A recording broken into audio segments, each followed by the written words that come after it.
Final question is, what should the next reroll be? So this is a bad question, especially because it puts Joey in a spot. Yeah. Well, I mean, Well, he someone could say brought up should versus will be. Yeah, we talked about it earlier. right. It could be a beach episode where everyone's in bikinis, but it will be this. Well, no. But see, no, the next show we reroll. The reason it's uncomfortable is because if we record this portion and use it in the show, then it'll give people confusion and expectations. Ah, Right. unless we That give a sounds stupid great. answer like Teletubbies. Oh God. I just want Teletubbies reroll. I just want to be praised for how bad my list of questions was. They were very Yeah, good. no, They were very Very bad. good. Yeah, Solid. pretty bad. I do like that last one, and I'm pretty much on board with what was recommended in the chat today. True, that would be fun. Just because someone else has already done all the homebrew groundwork, so I wouldn't have to do a lot of Wait, work. what was recommended in the chat? I feel like I missed it. Avatar: The Last Airbender. What's the question? Oh, What do you mean the that's the question? reroll? The next reroll. Oh, As in the next show we would Cool. do. Yeah. I like that. I like that. Would it be the original cast, or are we going to include some Korra cast too? Why would I include Korra cast? Why would I ever Time do travel? Time travel. The real question is, could we unfuck Legend of Korra if we Yeah. could we make the plot good? The thing is, I am most like Korra, so Korra's a fine character if you if you don't put her in all of the terrible positions they put her in. Yeah. Korra's a fun. Korra like hit every like aesthetic tomboy female protagonist like metric that I like that I want and that I even base my own characters off of. But it's just a testament to how horrible it was that I still ended up not enjoying it. I liked Korra. Maybe I'm in the like minority. I didn't love it, but I liked it a decent amount. I enjoyed it, but I hated it. Yeah. But she gay. They should have been gayer, though. They were pretty gay. They kept it a secret until the end. That's how it works. That's how being in the closet works. Especially like in the olden days. Asami's a hoe. You're like, oh, wow. Okay. Yeah, Asami was a really boring character, TBH. He's so boring. I was pretty much like I was super fascinated with like most with like all of like the like world building and stuff and like the vibe and like how powers developed into like like lava bending and like all this stuff. But I was just like the writing, I was just like, no, this is especially in later seasons, I was just like, what the hell? Can I use the word once problematic unironically on this show right now? Yes, I will give you a once per year use on your stat block. Because the fact is that an Asian culture evolving into Western culture is hella problematic. Yeah, that's fair. Yeah. Very fair. Why did they have a Christian wedding at the end? yeah. Well, yeah, it's very interesting. Like, as much as I love like the old timey 20s vibe, I was like, that is true. It's like if you wanted a better example of like what an industrial age like Asian society would look like I don't know, just pull from like Japan or Korea or literally anywhere. Now, to be fair, a lot of those places did mimic the West in a lot of ways because they really liked the West's stuff. True, but some of it was also because of wars. I mean, maybe in true. their world they did it first and not the West. You know what I mean? I know, but I'm just saying if you took this is a whole we're on a tangent here. Yeah. Yeah. I could go They're also the devil's advocate. Yeah. No, I mean, it's fair because like on one end it's like I get what you're saying, Paul, but on the other end it's like what they would have to do instead would be like a hypothetical like a theoretical thing that like we never experienced in our world. You mean come up with their own shit instead of just like copying right. and pasting an era? For some people, that's what very I'm hard. saying. What I'm saying though is that that's for what Avatar did in the first place.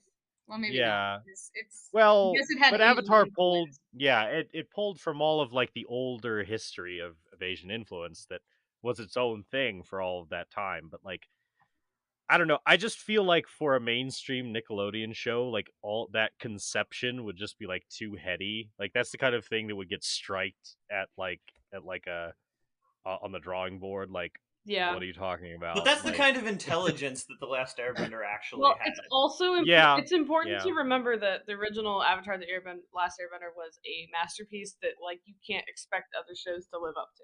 Oh yeah, and Right. I think that Korra would have been a fine standalone anime. I don't think it would have Yeah. been a great one, but it would have been a fine one. But its connection to Avatar kind of brought it down, Right. to me. Yeah. Just consider it a Fair enough. spin-off, and then it's all better. Yeah. So, Okay, so I so mean, is 20 what minutes of question are us we doing? arguing about the Legend of Korra going to be the beginning of the Yeah, show? we're already past the 8-minute No. mark. What's the actual question? Hmm. I don't know. Those were all very bad questions. Right? I enjoy the reroll question, but I want like not serious answers. Right. Like you have No. to answer non-seriously. Seinfeld. Oh God. Yes. No. Yeah. No, so whatever you say, I'm gonna have a secret like Look, yearning. I've for. actually Oh, already, no. already brought up the one I would love doing, but it would be hard to get people on board. I love me some Beast Wars, and I would love to run that. I think our lack of familiarity with it in general would make it funner to try and mess with too. Absolutely. What You is and it I called? thing are is- probably the only people here who have seen it, as far as I know. Right. Seen what? And- What was it called? Beast Beast Wars. Wars. Beast Wars. I heard Beast Stars, and I was like, yes. And I So- would basically so- be like, okay, we're not going to go episode by episode. I might start that way, but an episode might bleed into another because you guys Right. might do something stupid. Right. And Johnny, I would definitely say you'd be the one DMing that because I have not watched it and I do not want to.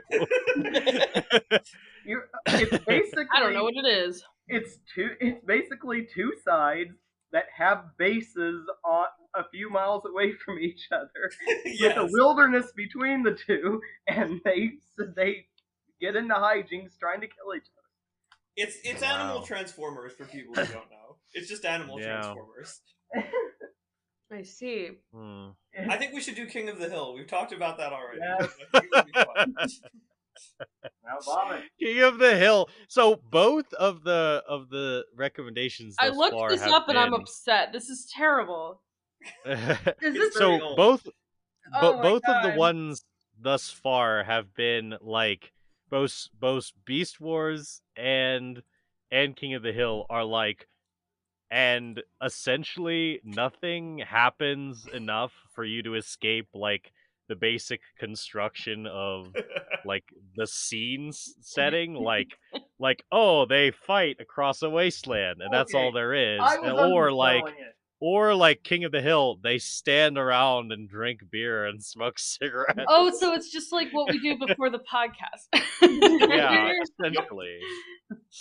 Okay. It'd just be in character. My serious, also not serious, also kind of maybe serious answer is My Little Pony. Yeah. That's Wow. that's actually kind of great. That would work really well. I- It's actually. wonderful, and also it's cringy, and also I want Well, which My Little Pony are you? Rainbow That Dash. could be a Very, question. very clearly Rainbow Dash.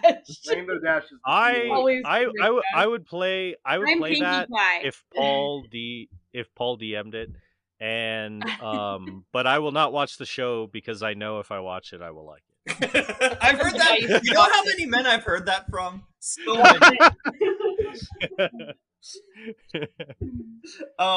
Except would- your fate is a brony. I would DM it. Although I would also enjoy being Rarity, who is best girl. Yeah. You are Rarity. Yeah. I'm Pinkie Yep. Pie.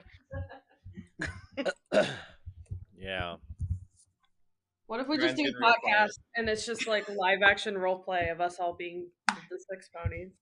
Wait, are we LARPing My Little Pony? And like God, finally! kind of dictates. No one wants to be freaking out. Twilight dictates the plot. She Pretty kind of much. does anyway. All right, what's the next answer? Obviously, Fast and Furious. God, Oh fuck yes, that really needs to happen. I think I was nothing talking to about it. Joey about that early in the conception of this. Like, what would happen if you fucked up the role where they both drive under the drive past that train Yeah. or whatever in the first movie, And they both just get hit by the train. Yep. just I haven't end the watched- first movie with the "See You Again" song. I actually haven't watched any of those movies. Yeah. It's Cars. those I are have good. no interest. No, it's not Cars. It's Family. Yeah, I was just gonna say that. It's Cars. I watched the first two movies when they came out, and I dropped it. I haven't seen anything since. If you watch it like an episodic serial, all in a row, it's very entertaining. It's very. Oh good. yeah, Very yeah. good. It just, like, I Gets more and more I- insane every single episode. Like, yeah. one. They went to I just- space. I yeah, they did. Oh my I just God. recently I haven't finished seen it, the new one. and it's great. Sounds extra. It's great. It's awesome. It's great. But yeah, no, that would be very good. You couldn't I guess you could abstract it into D&D, but it would need more a system with actual driving mechanics. Yeah, for that instance. would be hard. Car mechanics. See? Cars. Also, a system that allows physics to work differently whenever you need it to for a scene. Right. No Well, D&D. You just roll for performance. yes, Roll yes, D&D, but I'll always argue for GURPS because there's two ways: realistic and cinematic. There it is. And in that system. And so if you go cinematic, then you can do the stupid, ridiculous things. But if you need to calculate a sniper rifle shooting through a crosswind, they also have that. So Does that happen in Fast and Furious? Oh, all kinds Maybe. of things happen in Fast and Furious. Sounds They played a Maybe. cyborg Idris Elba. yeah, What? What? Why am I not watching this? Exactly. exactly. Hobbs and Shaw has a cyborg in it, Yep. Of course. Yep. and an evil computer. sounds very corny. Right.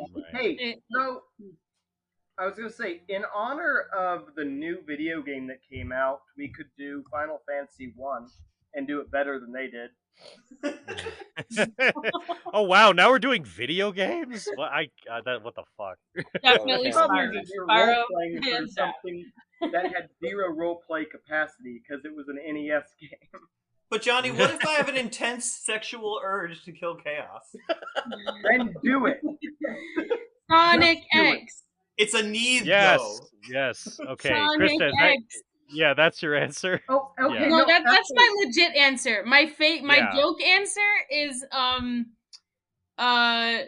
what is it called? Dragon Tales. Oh, nice. Yes, Dragon Tales. Yeah, Sonic X is definitely going to happen eventually. Oh God. Yeah. I want to play the human, Chris. Oh God. Can you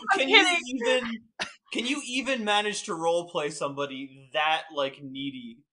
No, Like, You that guys is have to totally- be the neediest, most annoying child ever, and just be obsessed with Sonic. I mean, isn't that Amy?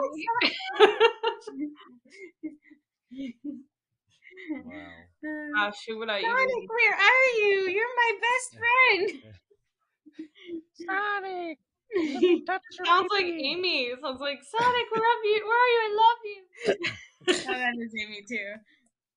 Yeah, but at least Sonic would get sex out of it. With Amy.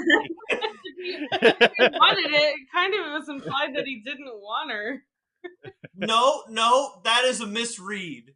Yeah, yeah. I don't know. To show it.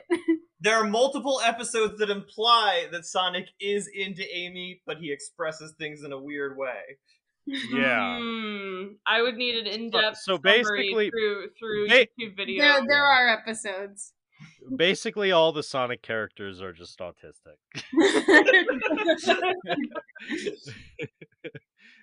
Oh my god. I was actually thinking about this a few days ago, and I'm like, oh gosh, I'd probably be Tails, wouldn't I? Yeah. You'd be super smart. Yo, shout out to Tails, the literal voice of Tails being in Sonic Movie 2. I am pumped for that. Yeah. Please sponsor us. Hey, can I be that princess from that one game we don't talk about? the one who, like Sonic 06 or whatever. the human who wanted to have sex with Sonic. Yep.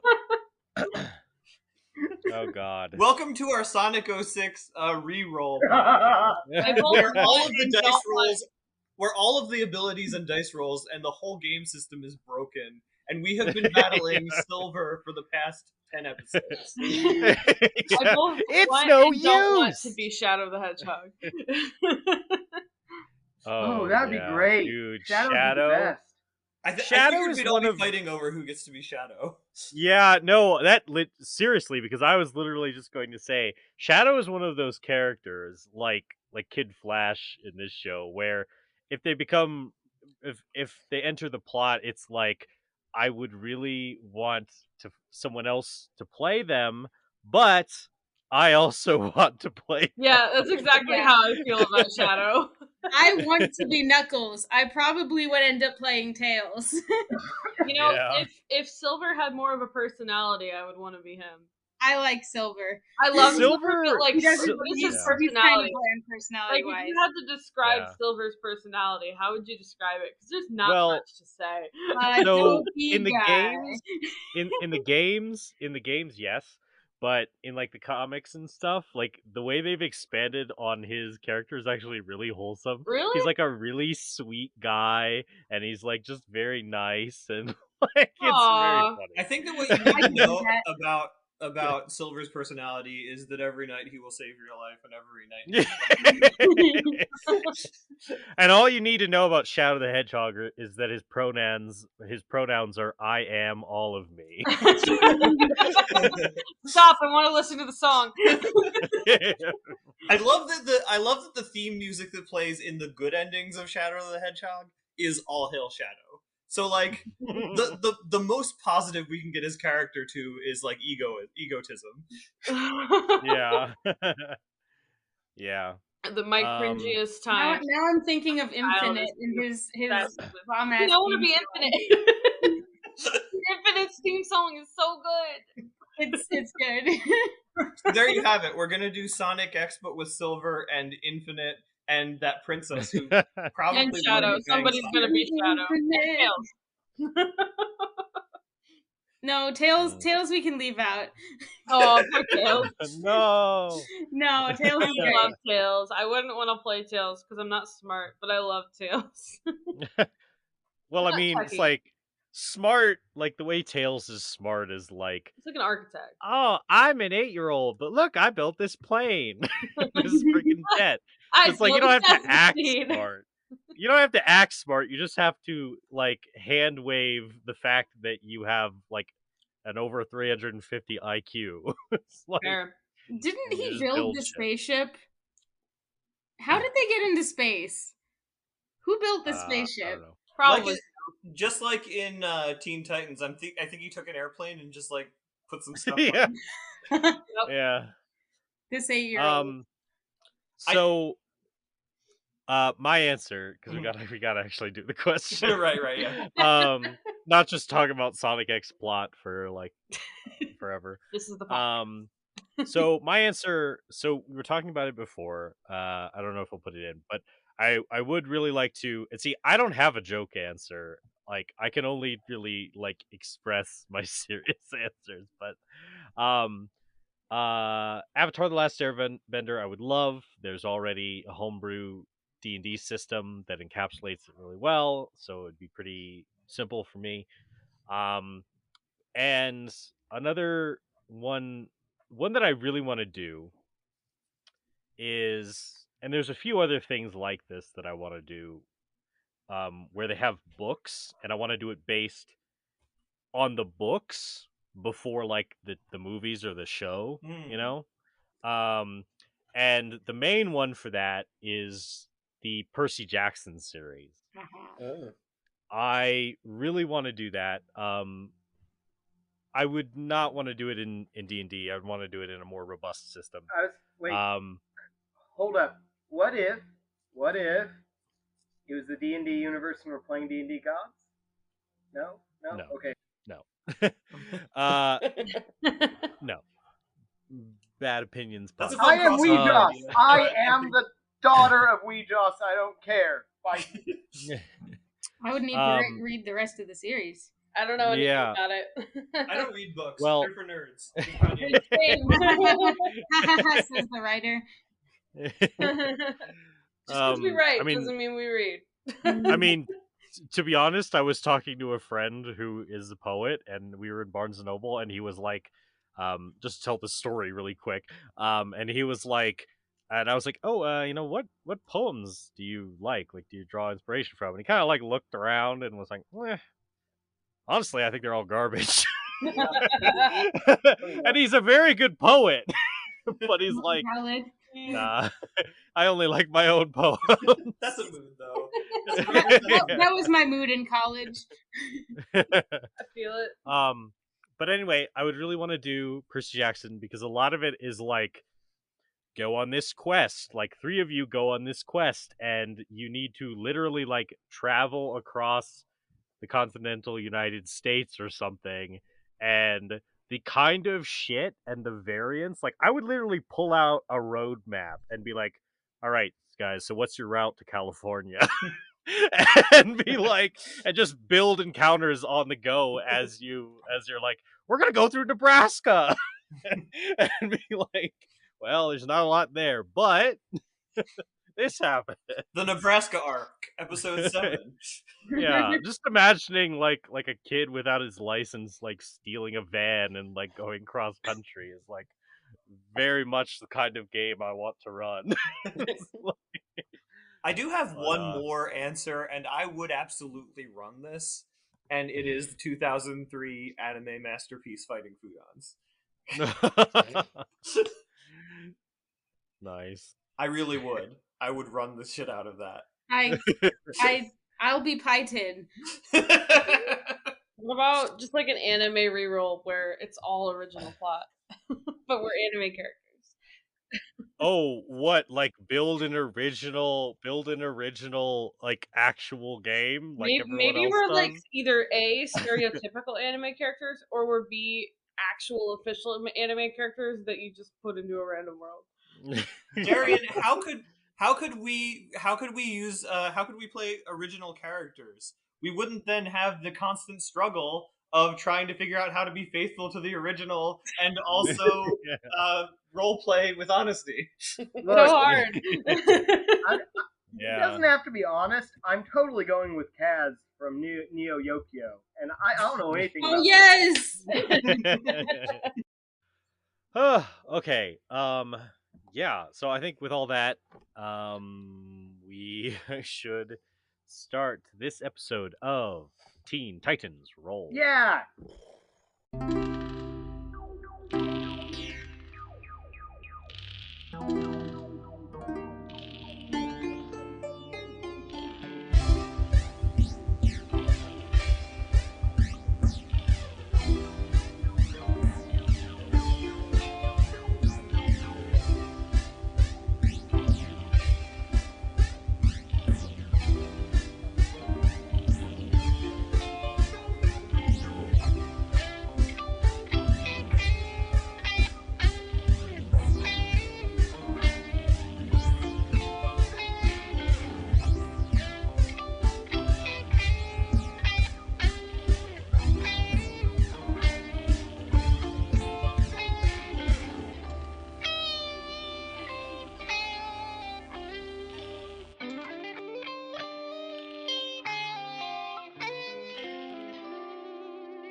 Okay. One question that is relevant. Do we know when Beast Boy's birthday is? I don't know what anyone's birthday is, but I am assuming that those of you who know your birthday know your birthday. Mine's on Thursday. Oh, we're talking about characters. I'm putting together a gift. Happy birthday. I Happy just birthday. Googled it. In Teen Titans Go, in the episode Beast Man, it says that his they show his driver's license, and it's on February What? 22nd. Nice. Holy shit. Well, I'm late. Wow. Anyway. So, this is how the episode Apparently, begins. sorry, real quick. Apparently, Raven. I googled it really quick. Raven is the only Titan who has not celebrated a birthday in the series. What? She's probably the kind of person who doesn't tell anyone what her She birthday is. doesn't Most likely. probably doesn't celebrate her. Wait, birthday. hold up. BS. The whole plot of season 4 started with her birthday. Yeah, I'm like, they Yeah, literally that's right. This celebrated is in what season Google one. said. I don't know. Lies, all lies. Like, This she is- didn't this is celebrate it, I the- guess, but the world started ending because of it. The thing is, Teen Yeah. Titans Go wiki and not Teen Titans, so maybe that's why. Yeah, But that's Yeah. different I continuity. thought it Yeah, was yes, fascinating. yes. Season 4 was all about her becoming a woman and unleashing her demon and all that. Unleashing Okay, your well, I have demon that powers to and look your forward demon. to. Oh yeah, get ready for a lot of role play in season 4. I can't wait for you guys to just be like be in like either Nebraska or like some random planet, and then like that hits. Like Yeah. whatever you're doing, it's like, and now Trigon is rising. All right, let's see.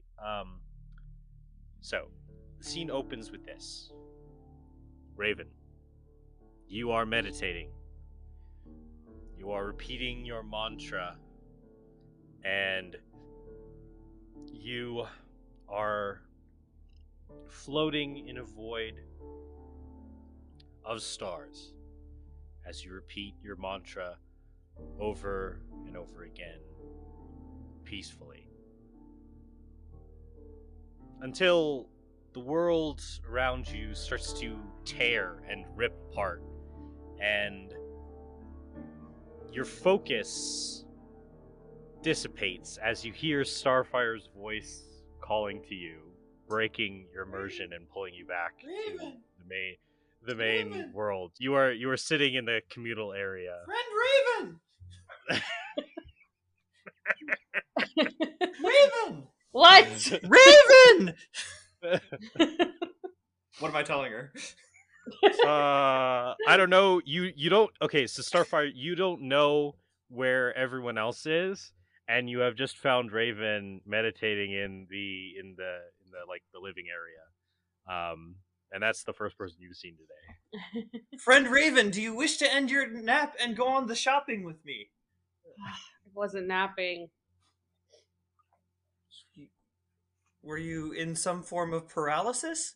Did the paralysis slugs find you? She like rubs her temples and just is like trying to kind of focus back to what is going on. And she's like, I was meditating. What do you need to go shopping for? I woke up this morning and I realized that we each only have one outfit. Oh God. Ripping back the curtain. I thought it might be fun to do the shopping. And you notice that she's holding like this fashion magazine that she stumbled on somewhere. And there's like all these like pages folded back. Raven like telekinesis the magazine over to her to look at it. And she's looking it over. How ridiculous are these outfits? The kind of things you actually find in fashion magazines. Like, yeah. Like over the top. completely weird, over the top. The weirdest ones are definitely the ones that are highlighted also. Oh my god. Right. Raven- And you know, it's quite something for a person who doesn't wear pant legs to feel embarrassed by the immodesty in a magazine, but you do. So Raven has this like disturbed, cringy look as she's looking through it, and she just kind of slowly rips the magazine a bunch of times with her Oh, telekinesis. I look And she just completely goes, crestfallen. Yeah. she just goes, no, Starfire. I just I open my mouth to say something, and then I sort of, poke my fingers together shyly, and I just sort of recede backwards like a fading light. Are you fucking kidding me? You did the fucking like needy sub fingers. Anime face. I saw it in the The animation bottom style, and I finger. explained it. Raven Yep. just slowly floats the pieces of magazine over to the trash and drops them in. And I sort of say to myself, off on the side, you just seem so sad. I thought you might want a friend. Oh, that's sad. Hold on. About my response to that. I don't think you. I think I said it to myself, probably. Oh, okay, my bad. Yeah. For the audience. Right. So with her not bothering you anymore, you can return to your meditation. Cool. I do that. All right. As you begin your mantra again, suddenly the door slams open and like very loudly, and Robin and Beast Boy and Cyborg are there. You guys have just come back up from outside, where you were outside and you picked up a package. You picked the mail, and you have a package. So you're very excited, Cyborg, to announce to everyone that you have a package. Everybody, I've got a package. It's Package! big. We know It's big Cyborg. and it's awesome. Package!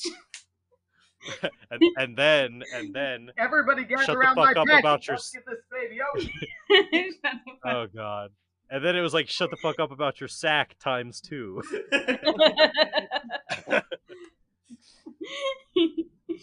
Okay. Yeah, so you're knocked out of your concentration again, Raven, by them. It's like that They just lightning bursted. bolt animation, and then just like disgruntled noises. Yeah. All right. Yeah, so you guys have a package. Yo, what is it? What is inside? I would like to say Robin probably like checked out this package before we even took it in the door with everything that's Okay. been going on. And it looks like it's yeah. fine. Yeah, it by all mundane appearances it looks fine. It's like a wooden crate. And so it was probably that's the only interesting thing about it. It's not like a cardboard box. It's like a wooden crate, kind of nailed together, and so probably for like secure long range delivery or something. And it says on the side it has a it says like 2 of the Teen Titans or something. I do at this point float over curiously to see what's going on. All I right. bet it's from all my fans. Cyborg, you got a crowbar or something to open this up with? Oh, do I? I just Oh. turn my hand into a crowbar. Okay. Yeah, in the episode, he literally just pulls the lid off, nailed down and all because he's strong. But yeah, okay. All right, everybody ready? right. Boo! I open it up. We're waiting for the yeah. We're waiting for the yeah. What is it? Okay, so you open it up and you look in, and you pull. You say, "Oh," and you pull out the contents, and they are all little puppets that are very well made little replicas of each of you. There's one for each of you. Yeah. And Cyborg, you immediately notice, because of your skill building things, that that these things are very detailed. You immediately notice that, like, for instance, yours has a button on its chest that you press down, and it like lights up this the eye as a little light. Oh, I look at it and I press the button. What is? Yep. What's The this? light lights up. Hey, it lights up, everyone. Ooh. I'm right there grabbing my puppet, definitely. Yeah. Just, like, playing around with it. Starfire, yours is very cute, and it has like its hair made out of like that's the earthen string. What is the exact term? Yarn? You think it is, but it is very pleasant. It is. I sort of dangle it over my face and feel it like on my skin.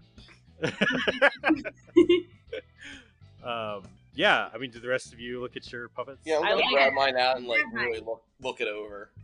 Yeah, you look it over, Robin, and you even see that there's like an extension, like grapple hook from the belt, and like all of your little pouches, like as they're positioned on your basic loadout, are all there, and and like the clothes are like fabric too, so like it's like they're like wooden dolls, but like the clothes are all like fabric, and yeah, it's very detailed. This is crazy. They got everything right. I float mine up with telekinesis and like look at it and like spin it around in the air. Yeah, it looks dully back at you as you spin it around in the air. I'm just like, What do you do? Look at the pants. You look in the pants. Yeah. Well, you look in, kind of as Robin is saying, remarking on how detailed it is. You look in, and you're not exactly impressed. Speak for yourself. I say out loud, I'm like, this is creepy. Yeah, no kidding. Hello, Puppet Star. Hello, Big Star. Would you like to go to? Would you like to do the shopping with me? Yes, I would. Aw. Oh, hey, at least one of us has a friend. You, my little friend, you're gonna become a homunculus. Oh yeah. I'm gonna give you sentient life. Yeah. Oh no. Do you guys like? Is there any other ways you play with your puppets, or? Oh, I'm just straight up. Yeah, I'm gonna go do some tests.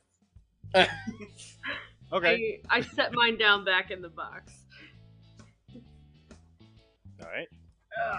I take mine with me. I think it's kind of cute. Okay. Yeah. What are the rest of you doing with your individual puppets? Yeah, I think I'm bringing her with me like everywhere I go for the rest of the day. All right. Yeah. I put it on my shelf in one of the shelves in my room. I definitely, when I'm in my room, I pretend like it's an action figure and I have it fight Godzilla. Yeah. Nice. All right. But the next day, assuming everything goes well, Well, tomorrow, I the next day, yeah, don't make those assumptions. I was going to say, I intend to ready the identify spell for tomorrow to kind of get some info on this. All right. Yeah. Too little too late. Otherwise, it's an uneventful day. There's no emergencies in town, and you guys are enjoying a quiet day off. And should we talk about something during the day today? Mainly our little talk last time. Yeah, sure. Yeah, I mean, I know I've been watching Robin to see if he brings it up, but I'm not like bringing it up to him either. Since it seems like an uneventful day, and there doesn't seem like there's any criminals afoot, Robin wants to call a team meeting. All right. So yeah, you guys are all called to a team meeting. I at some point have in the inexplicably, in the maybe like 15 minutes that have elapsed, acquired tiny doll clothes, which I have dressed the little Starfire in, and she's just sitting like comfortably like in my lap as I attend this meeting. Mine Very good. is riding around on my hand like a horse, just randomly rolling around. That's really good. Very cool. Very cool. Well, team, thanks for all making time to come and talk. We have a little bit of some decisions to make as a team. So while everything that happened yesterday was going down, Sorry, I couldn't keep them away from you, Raven. Starfire and I decided to investigate the yacht that seems like it's been strangely close out in the bay. And it ends up that we've been contacted by members of the Justice League as well as the FBI. They didn't know what had happened, so the CIA seems to have actually brushed under the rug the Cinderblock incident. But they've been hearing a lot about our vampire friend, and they've come to us with a proposition that we really need to make as a team. Since we're able to get close to him, unlike any of the other organizations have been able to, we have the chance to potentially figure out what he's doing and how far down the corruption goes.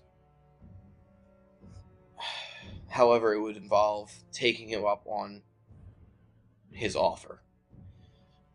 I'm not saying whether it's a good idea or a bad idea. I want to open it up to the group and see what people's thoughts are on this. You know, we took this position in Teen Titans so we could be out on our own, work for ourselves, rather than work for, the man. And you're kind of asking us if we want to go ahead and start working for the man again. I don't know what I think about that. I have something to say. I wish to do it because I wish to find my sister. Yes, we should think about that. We know that this vampire agent has somehow coerced or hired Blackfire to work in this organization, and we don't know what he's trying to do with her. I know Starfire has been worried about her sister this whole time, and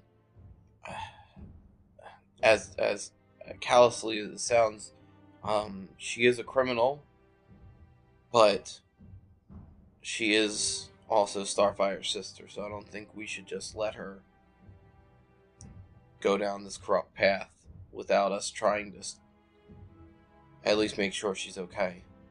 Yeah, I could get down with that. Raven nods. I potentially want to take down this corruption and this guy that's doing all this shady stuff, but if we're working for him, who knows what shady stuff he'll enlist us in. Yeah. That is my worry as well. Look, we have to make sure that if we're doing this, we maintain our autonomy. We're working with them, not for them. I think that it's that's kind of a good way to say to both groups, whether we take up the offer of the CIA as well as take up the offer of the FBI as kind of a double agent. Either way, we need to have limits that we're not willing to cross. The issue with Cinderblock was we had a lot of trouble taking down Cinderblock, and at the end it went a little bit out of hand. And I think that's even why the CIA agent is coming after us. So we have to be, I don't want to pull any of you into something that's going to compromise what you have. I vote we do it. I'm not going to pretend like I even really know what I have. I think we're figuring that out day to day. We've had so many strange changes. What's one more risk? Beast Boy, Raven? I'm pretty nervous about it, but I want to stick with the team.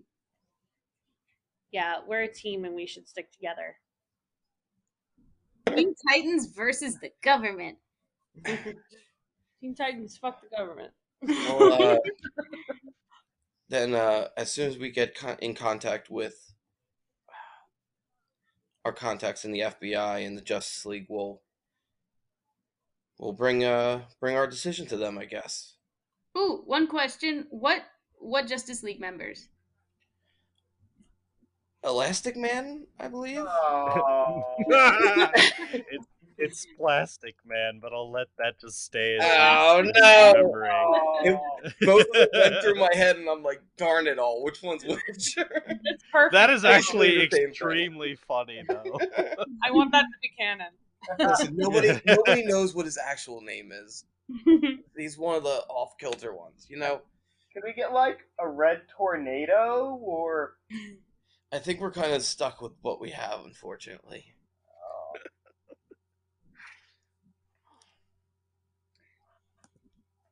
So I'll just need to learn to keep my mouth shut. We just all need to be careful from here on. Yeah, Plastic Man really cares about what we say. No, I meant if we're working for the government as spies. Oh, right. Yeah, we'll have to be careful, but we will join everything as a team. So, Is that boat still out there?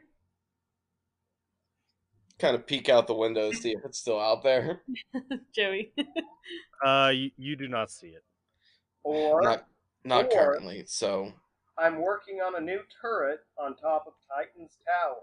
We could test that on a certain boat in our bay. It would. You're Oh, going yeah, to attack the Justice League. Yeah, no, probably arguably even worse than that in an immediate sense. You're gonna kill a federal agent. we're gonna Hey, kill hey, a federal it agent shoots- and try and kill a Justice League member. It shoots a net. It Cyborg, shoots a- no. All right. Hey, I'm just trying to have some fun here. Maybe we'll try to have less of thunder and lightning fun and more of play with your puppets fun. I do. Raven stare stifles and a I- laugh because that was funny. Nice. I just, as you say that, I watch as my hand runs by with my little puppet riding on top of it. Somehow along the line, like mine has gotten on his hand too somehow, and they're just riding together. Nice. Robin, put yours on too. Robin kind of just smiles and kind of is like, well, thank you for joining the meeting. I'll let you know when I know anything else. And kind of just walks Yes, towards of his... course, Captain. Raven just looks disturbed by the puppets. And Robin's going to Okay. spend the rest of his day in the workshop. Yeah. All right. Doing Robin I things. I just stare at my hand running by with Beast Boy's puppet on it, just appreciating that somebody besides me loves his hand. Gross. What? My fan fiction, The Many Lovers of Cyborg's Hand. I feel like The I've hand seen has these a Very mind. before. mobile. They can go The wherever hand they has a want. mind of its Why are we talking about Cyborg's hand? own. Okay. Petition to get this episode called Cyborg's Hand. His already have parts. His parts. Okay. So, with that concluded, you guys, it's an uneventful day for the rest of the day. Can I do And- something really quick? Yes. I want to try and turn into the Raven that I saw in Raven's mind, the one that was all creepy and said turn back. I want to see if I can like change into that, if that's an actual beast. What? Okay. I don't like all it. right. Done. Are you doing this like in front of a mirror or something? Yeah. Okay. You turn into a raven. No. Like a bird? Yeah. Just a normal Raven. Yeah. I say turn back. Turn back! And you do. I'm like, okay, well, that must have been just her mind. Or demon. Wait, I don't know about the demon.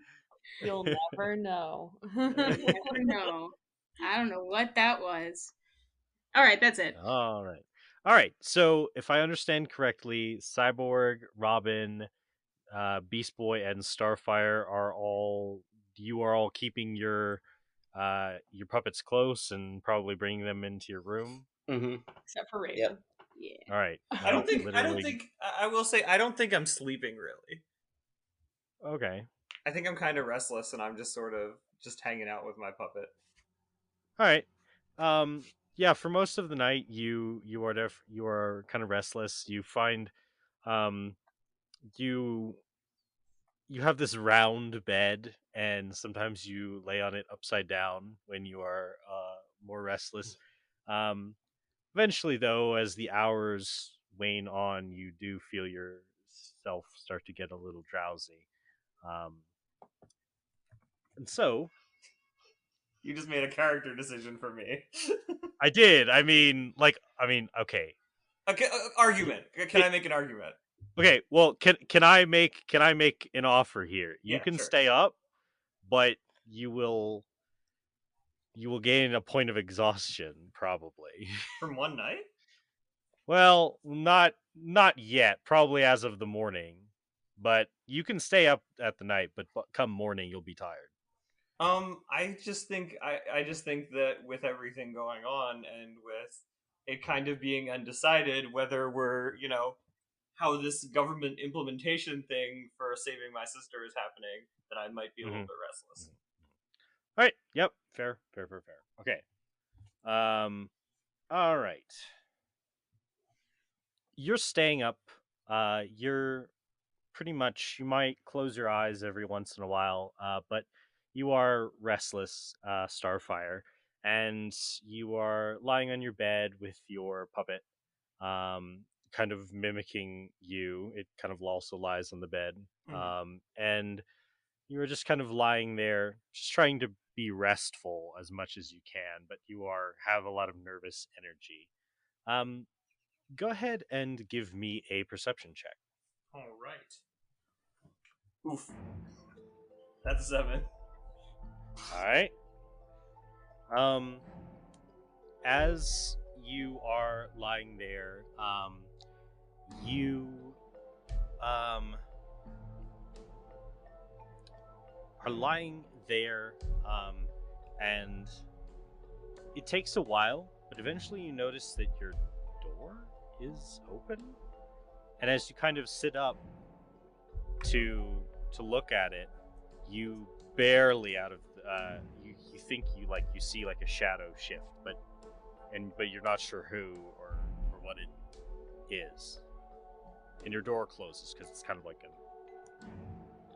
and your door kind of like, well, it's kind of still like hanging open a little bit, but so you're not sure, like, this could just be Beast Boy playing a prank, but it could also be an intruder, or it could literally be like a rat. Okay. I am going to sneak out into the hallway as stealthily as I can. Okay.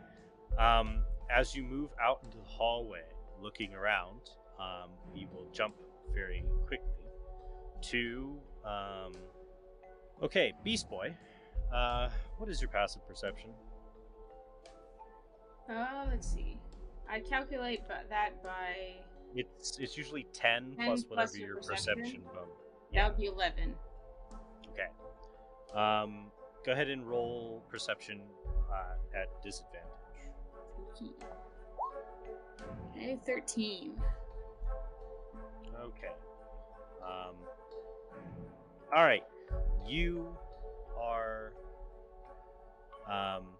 asleep soundly, muttering to yourself. You're kind of speaking in your sleep. Because this episode establishes that he talks in his sleep. So what are you saying in your sleep? More pizza. Yeah. Get the dogs. What? More pizza. The dogs want Get the pizza. dogs. Okay. You suddenly have this strange feeling as your dreams twist and shift, and there's this feeling like this pull in your chest, and then like there's a cold vacancy. And yeah, that's all for you for now. Great. Okay, Cyborg.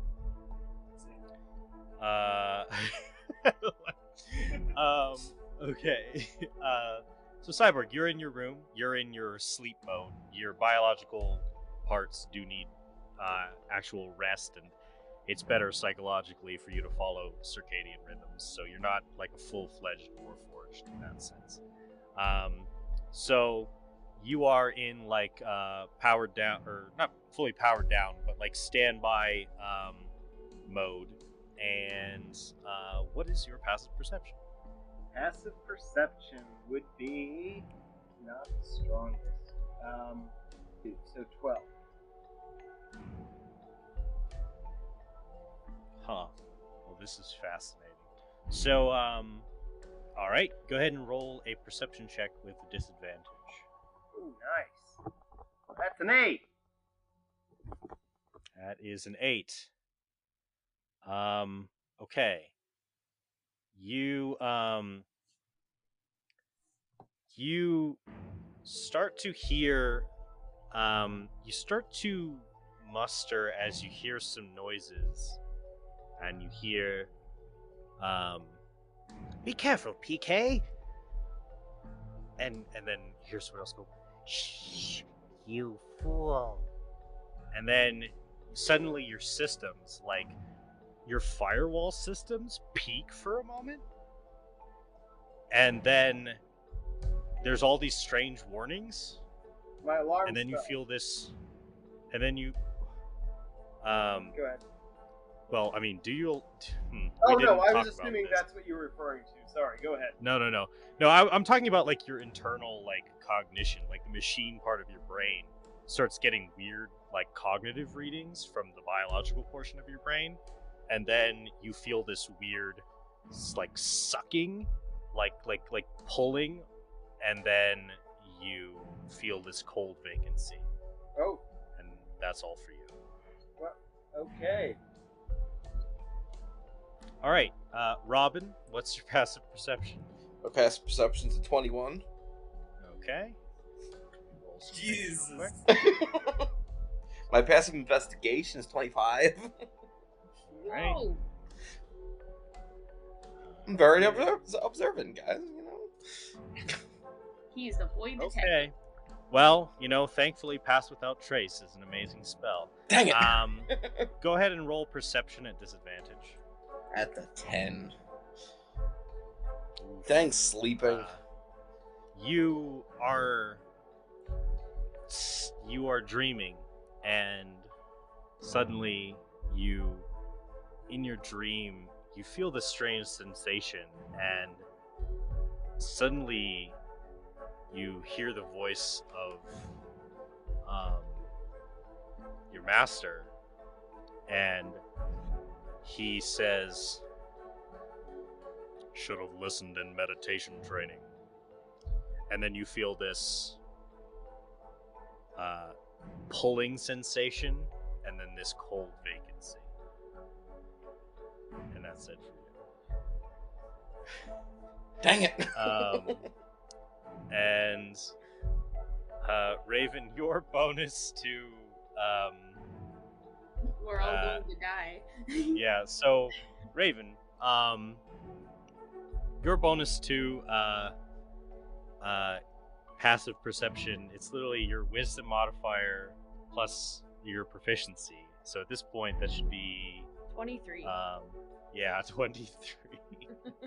So what you do here immediately, as you stir, as you hear, well, basically what you hear is you hear some whispering, and you hear Starfire's shoes kind of clacking around outside in the hallway. pretty much outside of your door at this point. I'm gonna get up and investigate. All right, so you get up. Do you open the door? Yeah. All right, you open the door. Okay. Starfire. Suddenly, there's someone there. You turn and you're very startled. You do recognize that it's Raven, but it's like very sudden that the door opens. I have this slow motion black and white flashback to the moment I nearly killed Beast Boy a couple days ago, and I wind my fist up as I'm like startled, and I catch my own fist. And I, unfazed, I'm just like, Starfire, why are you awake?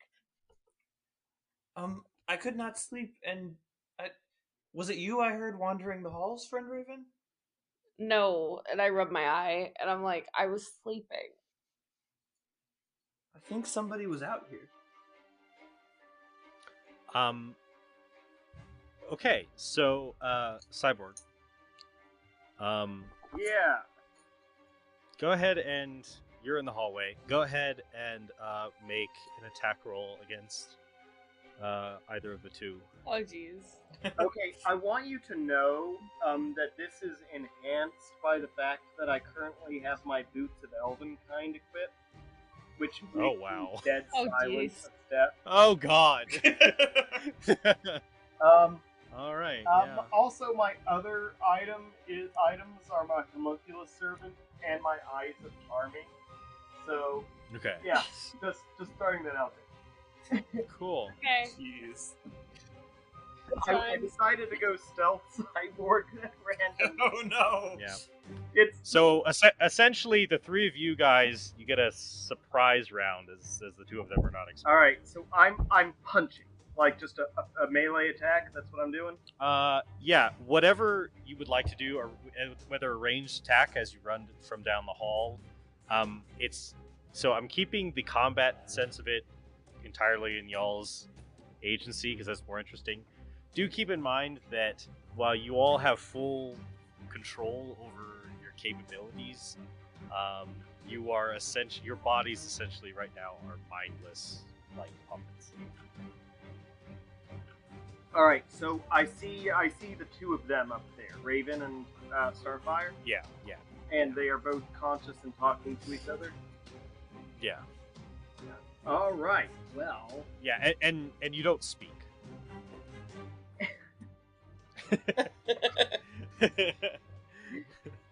Gosh, I'm just debating on whether I should do this as a stealth mission or not. Am I conscious enough to do heavy? You're, so I would say probably not quite. Okay. You're conscious enough to have. Well, you're not conscious at all. It's not Cyborg in this body, but whatever is controlling you has enough expertise to control the capabilities of Cyborg. Okay. Your last command was to find the others and to restrain them. I was just debating on whether to turn this into force. Right. But restrain them is probably a better idea. I say, hey, Raven, come here. You need to see this. No, you're good, Starfire. No. Hey, you don't speak. Oh, I don't. You don't speak. Okay. No. I walk straight up to Raven, and I look her in the eyes with my eyes of charm. Okay. Ah. What does she need to do? She needs to make a save.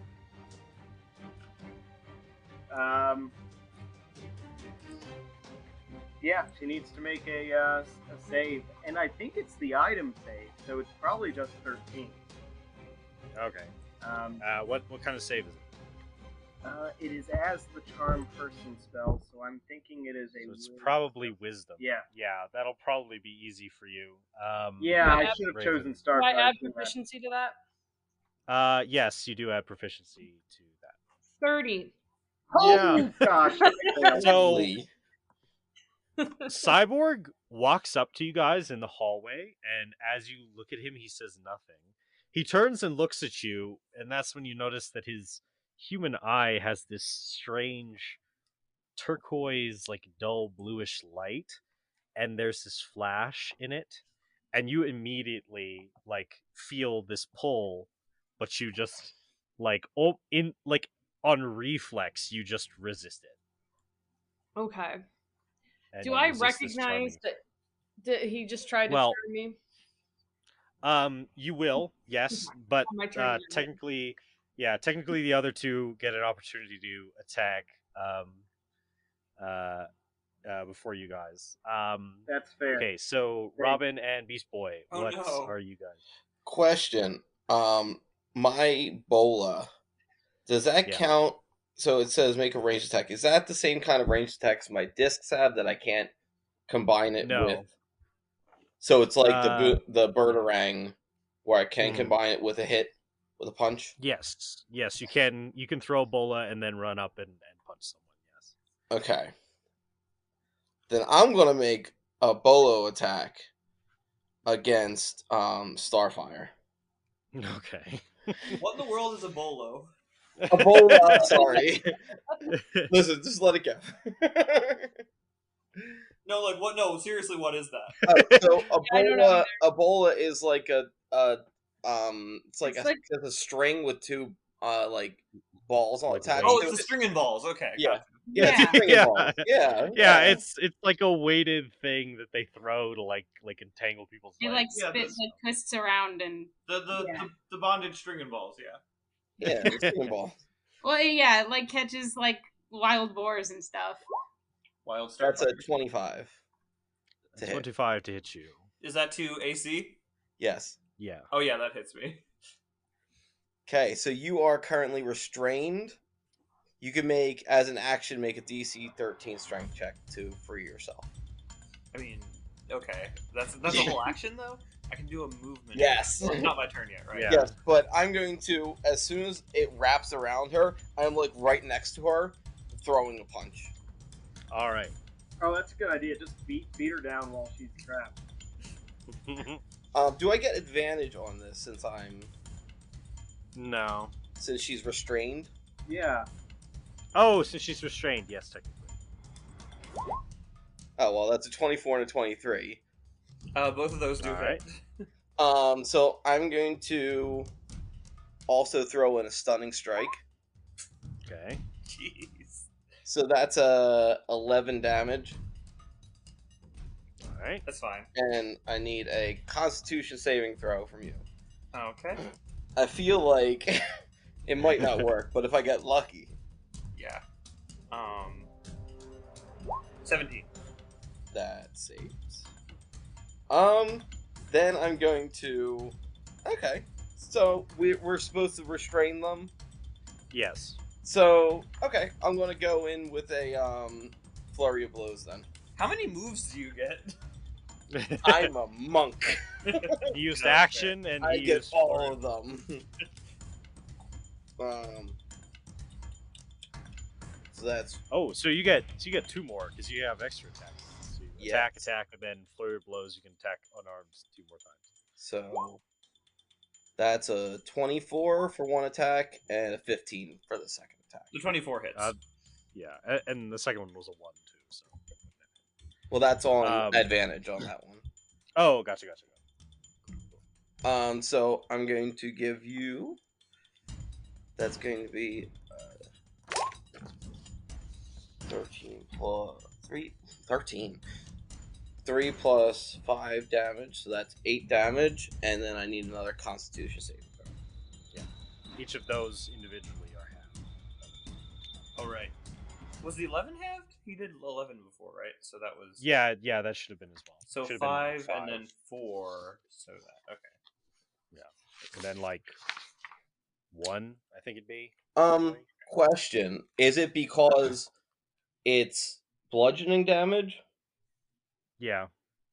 Or is it because it's not magical? Because I now, as a 7th level monk, Right. and now can go past immunity. Yeah, I did not give her resistance to non-whale. Well, actually, It's just because it's bludgeoning, right? I think. yeah, it's just because it's bludgeoning. It's like Okay. regular resistance. Just making sure. Bludgeoning. It's not resistance to non. Yeah. Well, Just making sure that wasn't the case. yeah. I'm thinking about that now. I'm just imagining this as like Robin runs up, throws his balls, ties me up, and he runs in there and he does like a bunch of really quick punches that are just, and I'm just like standing there, like he's like ducking around and doing karate moves and hitting me, and I'm just like my position is not changed at all. I'm just like watching. Yeah. Roll your Constitution saving throw right now. Oh, another one? Okay, yeah. They're just like meat slapping sounds. And get a natural one, please. What is that? Dang it, all, Paul. Yeah, it's like when Goku and Vegeta attacked Broly. Basically. Can you remind me what key empowered strikes? Yeah. So they count as magical for the purpose of overcoming resistance and immunity to non-magical attacks and damage. Okay, so no, I don't think so. That's what I was thinking. If she's resistance to bludgeoning, I think that's a little bit different. So, yeah, that's understandable. Okay. And that's my turn. Alrighty. Beast Boy. Yeah, so I'm mind controlled, right? And I got a voice that said to restrain them, yes? You are an empty shell. I'm an empty shell. The servant of your master, and you have been told to restrain them. Okay, cool. I am going to... I turn into a giant spider, and I sneak up on them on the ceiling. Alright. And I want to shoot a web at Raven. Okay. So it's a +5 to hit. Yeah. Range is 30 feet. Okay. Yeah. Okay. Target is restrained by web. As an action, the restrained target can make DC 12 strength check, bursting web on success. The web can be attacked and destroyed. Its AC is 10 and its HP is 5. It's vulnerable to fire, immune to bludgeoning, poison, and psychic. So do I automatically get hit by that? Or is there you got roll? No, it was an attack roll. 24 to attack with it. Yeah, I mean that's gonna get through my AC. My AC's not. Yeah. Alrighty. So now we are starting the proper round. Everyone roll initiative. Woohoo! 9. Why not 20'd? I got a 25. Jeez. Do I get anything for not 20ing my initiative roll? No. It's just that's the worst time to roll that 20. Other than the fact that it's the highest you can roll. You get 3 turns. Okay, Beast Boy, what are you? 16. Okay, 16. Thankfully, we rolled high, Paul. Yep. Yep. Yeah, you guys are literally at the top of the round. We need it. I'm trying to figure out if there's something cool and magical I can do to fix all of this, but I don't think there is. There's something I can do. Yeah. Okay, Starfire, it is your turn. Let's see. Your friends are attacking you. Can I cast spells? Yeah. Yeah. So what does the space around us look like?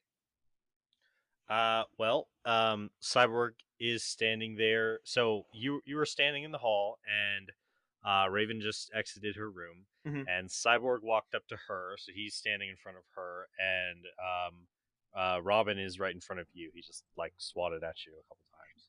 If I were to say I had access to say a 30-foot sphere, would I with a 30-foot sphere radius, would I be able to get all of them in it?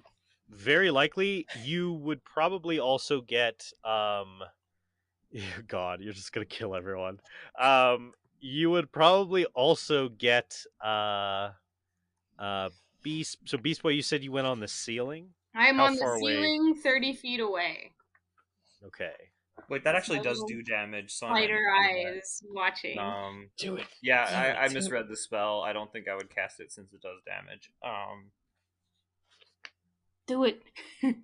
No, I'm not. I'm not killing my friends Kill anymore. your friends. That arc Kill is them over. all. Well, can't you like? Well, I shouldn't give you hints, but can't you careful spell? I can, but the thing is that I would still be hitting all of them with damage, Right. which is not. I don't think what I want to do at this point. All right. I I would just turn back into Beast Boy. I think that my my prerogative would be to try Get away. and get away. Yeah. Although it takes an action to break free. Sorry, this is a strategic moment that you've put me in. Yeah. There's 3 of them. There is 3 of us. Yeah, I know I could careful. I might still do that actually. Hey, so far it's been like the episode. Yeah. Okay, so I will in fact cast Sickening Radiance. Okay. Which is a that? 4th level evocation spell. Greenish light spreads in a 30-foot radius sphere centered on a point you choose within range. The light spreads around corners and it lasts until the spell ends. When a creature moves into the spell's area for the first time on a turn, or starts its turn there, that creature must succeed on a Constitution saving throw or take 4d10 radiant damage, and it suffers 1 level of exhaustion and emits a dim greenish light in a 5-foot radius. This light makes it impossible for the creature to benefit from being invisible. The light and any levels of exhaustion caused by this spell go away when the spell ends. So basically, I create this big. I don't raise my hands because I can't because I'm all tied up. But I just like my eyes gleam and this bright green aura just like emanates from me in every direction and does not affect Raven because of careful spell. Thank you. Nice. Yep. A little nervous. Are you Yeah. giving us all radiation poisoning? You're taking. Yeah, it's just like reflavored as radiation. I mean, I'm thinking this is borderline like plague ASMR, like sort of. Yeah. Tomorrow I grow 3 more arms. I'm an angel, bitches.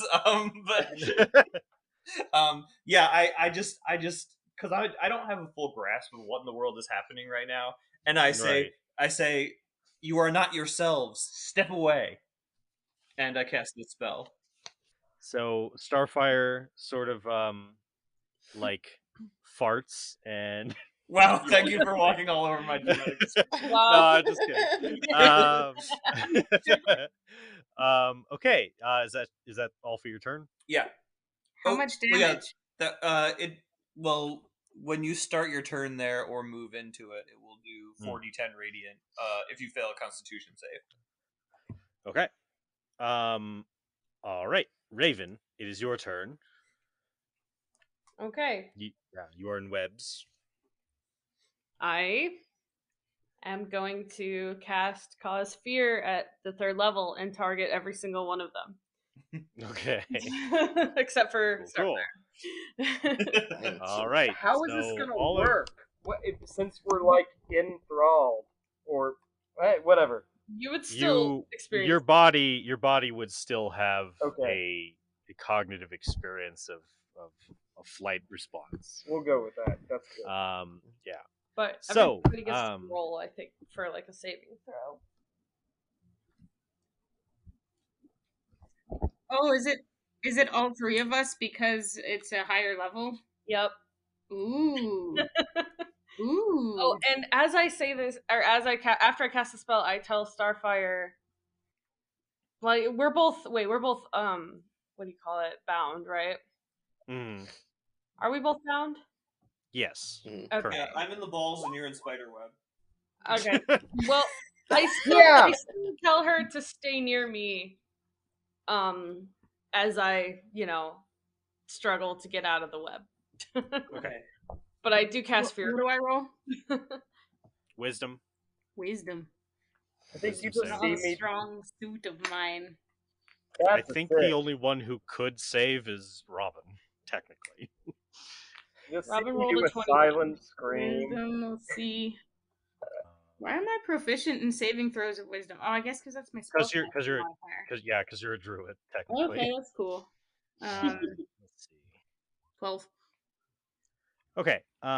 So at this point, Raven's saving throw is 23. So even 23.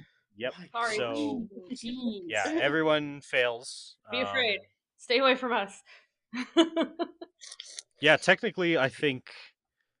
Yeah, you would have to roll a natural 20, and you could have resisted it. Probably, Yeah, the only way. Jeez. So all of you are afraid, as per the cause fear spell. Yeah. So frightened, you can't move closer to the target, and you have disadvantage on attack rolls against them. I do have a question. Yeah. Does Misty Step go through a spider web? Yes, it would. Okay. Even if there were arguments counter to that, I mean, Mumbo did the same thing. I will also remind you, you should also have even better, and at some point I will have to actually give you more teleportation-based spells, but for now you do also have, what is it? Dimension Door as well. You can take one other person with you. I don't know what that is. I know I have teleport, which I was thinking for the next round, but it's an Dimension Door is a great spell. I, as a bonus action though, I do Misty Step through the spider web and in front of Starfire so that they can't get to her. Okay. 'Cause they're scared of me. Is that two spells? It's bonus action actually. Well, but it's cantrip. two spell. No, it's a cantrip. I think Misty Step is a spell. My I have it written under cantrip. I think you made it a cantrip as part of like Raven's homebrew. I just know it's written under cantrips for me. Okay. I don't like from day one. Right. I just haven't used it. Okay, I mean, yeah, fair enough. It makes sense. Someone makes sense for her. Yeah. Okay, so let's all right, that's Raven's turn. As all of you guys kind of take a half step back, afraid, suddenly you hear from down the dark hallway a voice, and there's some footsteps, like a pair of footsteps. Or, well, actually, no, it's just two little footsteps. So I guess that is a pair. But it's, and you hear, "What are you fools doing? I said to capture them." And this creepy little, like, man walks out of the shadows. He has clothes like that of like a toy soldier or something, like that red coat type uniform. But as he walks, he kind of clatters and jerks around, and it's like the sound on the floor is like that of like wood falling, like wooden footsteps. And he has big bugged out eyes that kind of, as his head shifts, like one like kind of rattles, like it's like a googly eye that's like fallen loose. And he has a crown on his head. And he says, "Well, I think I will need my friend's help after all." And he pulls out from behind his back a black top hat. "Time to pull a rabbit out of my hat." And he reaches in and pulls out something, and suddenly appearing in the space is Mumbo. What the fuck? And Mumbo goes, What did you just say? and Mumbo Jumbo is here. The guy we beat the crap out of in his parts. Yeah. The mage is there, and he says, he's like, "Oh, you fools! I told you I'd be here for my wand." And he says, and as it is their servants' turns, and they can't do anything yet, he will just use the opportunity to monologue for a couple rounds, or not rounds, but turns. And he says, "You had me good, but not good enough. I struggled." And as he starts monologuing, the scene shifts to the memory, the screen shimmers, and then it's his memories, and it's him in a hospital, and he's narrating as he is in a hospital, and then he struggles in a straitjacket, and then he tumbles backwards and falls into his hat. And then the orderlies come, and they're all shocked that he has escaped. And he's narrating this. He's like, "Even without my wand, I was not fully helpless." He's like, "I managed to escape into my own realm inside my hat. Those fools, they didn't know what to do. So they took my belongings." And then the scene shifts, and it's and put them in an evidence locker at the police station. And he comes out of his hat in there, and he's and he's as he's sitting in in the evidence room. He's like, "But I wasn't fully out of spells." And he looks out a window. He's like, "As long as I had line of sight, I had a way to freedom." Misty steps outside of the police station and escapes. "I had to lie low for a little while, but I knew I had to act quickly before word got out of my escape." And he's like, "And I needed allies." And you see him in a dark room, dingy room, and he's typing on a computer, and he's on a forum website, and it's something about villains. It's some villains forum. And and he's typing, and he's like, "Anybody want to invade Titan Tower?"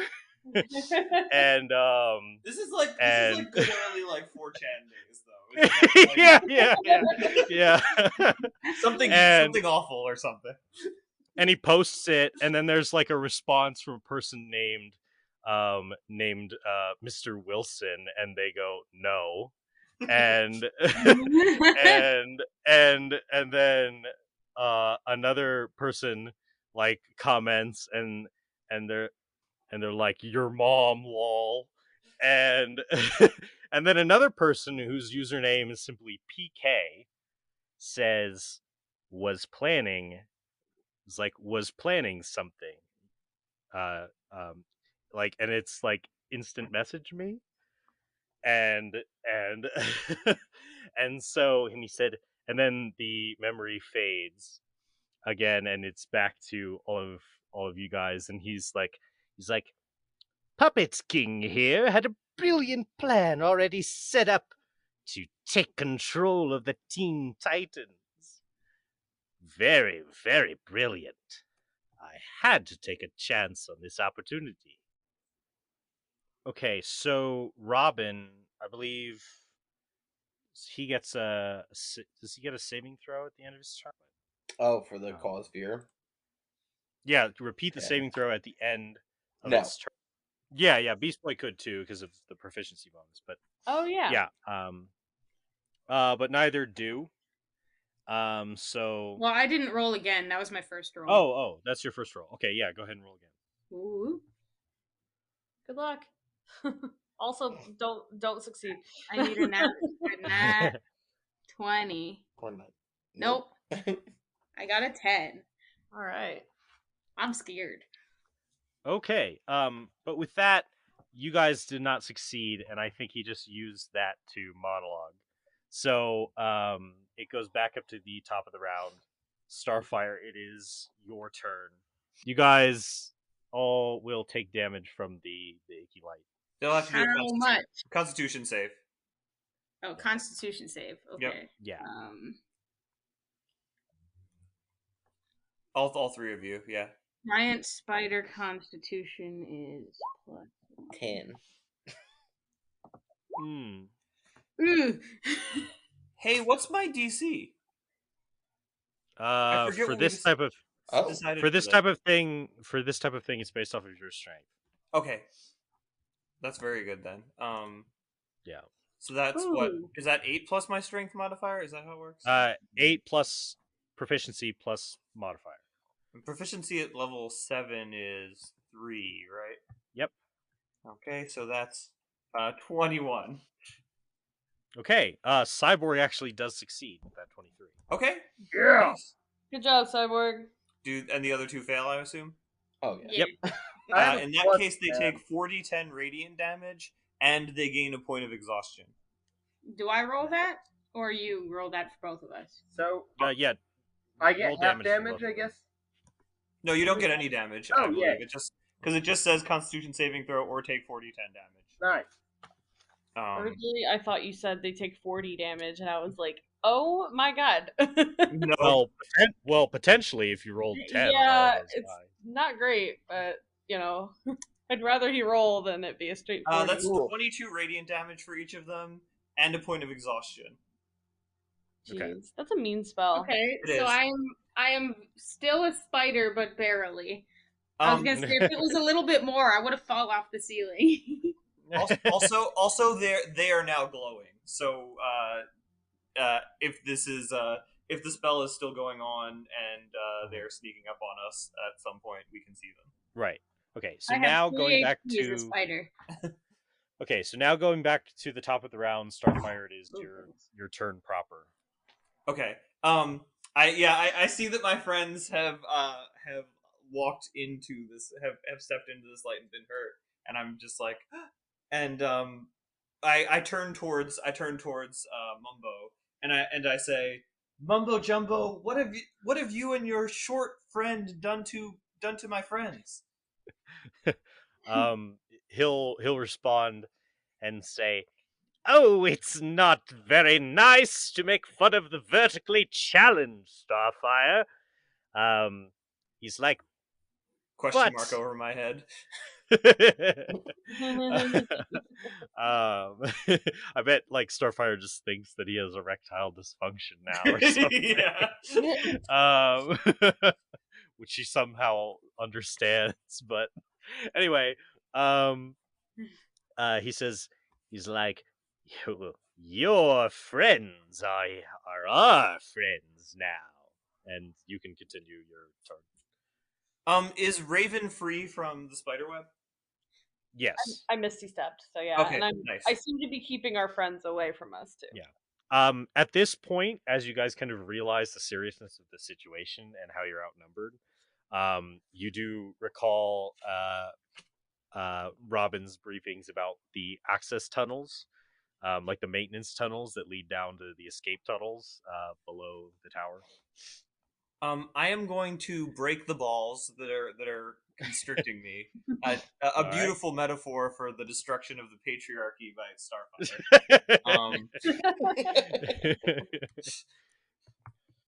That's a 25 to break the balls. Yep. I'm assuming that works. You break the balls. Yeah. With no struggle. You're just like, yeah. Yep. I broke the balls, a coriander story. And then I'm going to fly. What kind of space do I have here? So the ceiling is not super high. It's probably about 15, maybe 20 feet high. So there's a little bit of maneuverability for flight, but not a ton. Can I zoom down, like, just away, like, in the direction of the access tunnels and away from Bumbo and his vertically challenged friend? Yes. Yeah, I'm gonna move 120 feet away. Okay. Or is that the limit? Because okay, so what I have written on my character sheet is flight speed 120 feet can go faster. Yeah, can go faster, but like, I mean, if you push that, it's like, and now the tower is gone. Okay, like, okay, gotcha. So I can safely move 120 yeah, feet. Gotcha. it's like, and now the tower is gone and the atmosphere is ignited. So like, Yeah. don't. Okay, yeah, no, I'm gonna fly back 120 feet, which I'm assuming is around several corners and down a couple flights of stairs. Can Yeah. I Yeah. question? Am I able to like stop her, like grab her? Not as a reaction. Is there a reason I should not do this? Because we can talk about that as players. Absolutely. Because my next thing was, yeah, I have 2 different ways to teleport us away, and that was what I was going to do next. But if you fly away, I can't. I mean, really can do she that. communicate that to me as a free act? Like, how does talking happen in D&D? Yeah, that's why I was going to ask Yeah. the DM. I mean, technically it's free action, but it's on your turn. I sort of rule it so like if you address someone, because it's so annoying to like wait until their turn for dialogue. So I usually do it like if you address someone in a turn, then they can respond quickly during your turn. But yeah. Okay, yeah, I'm gonna be like,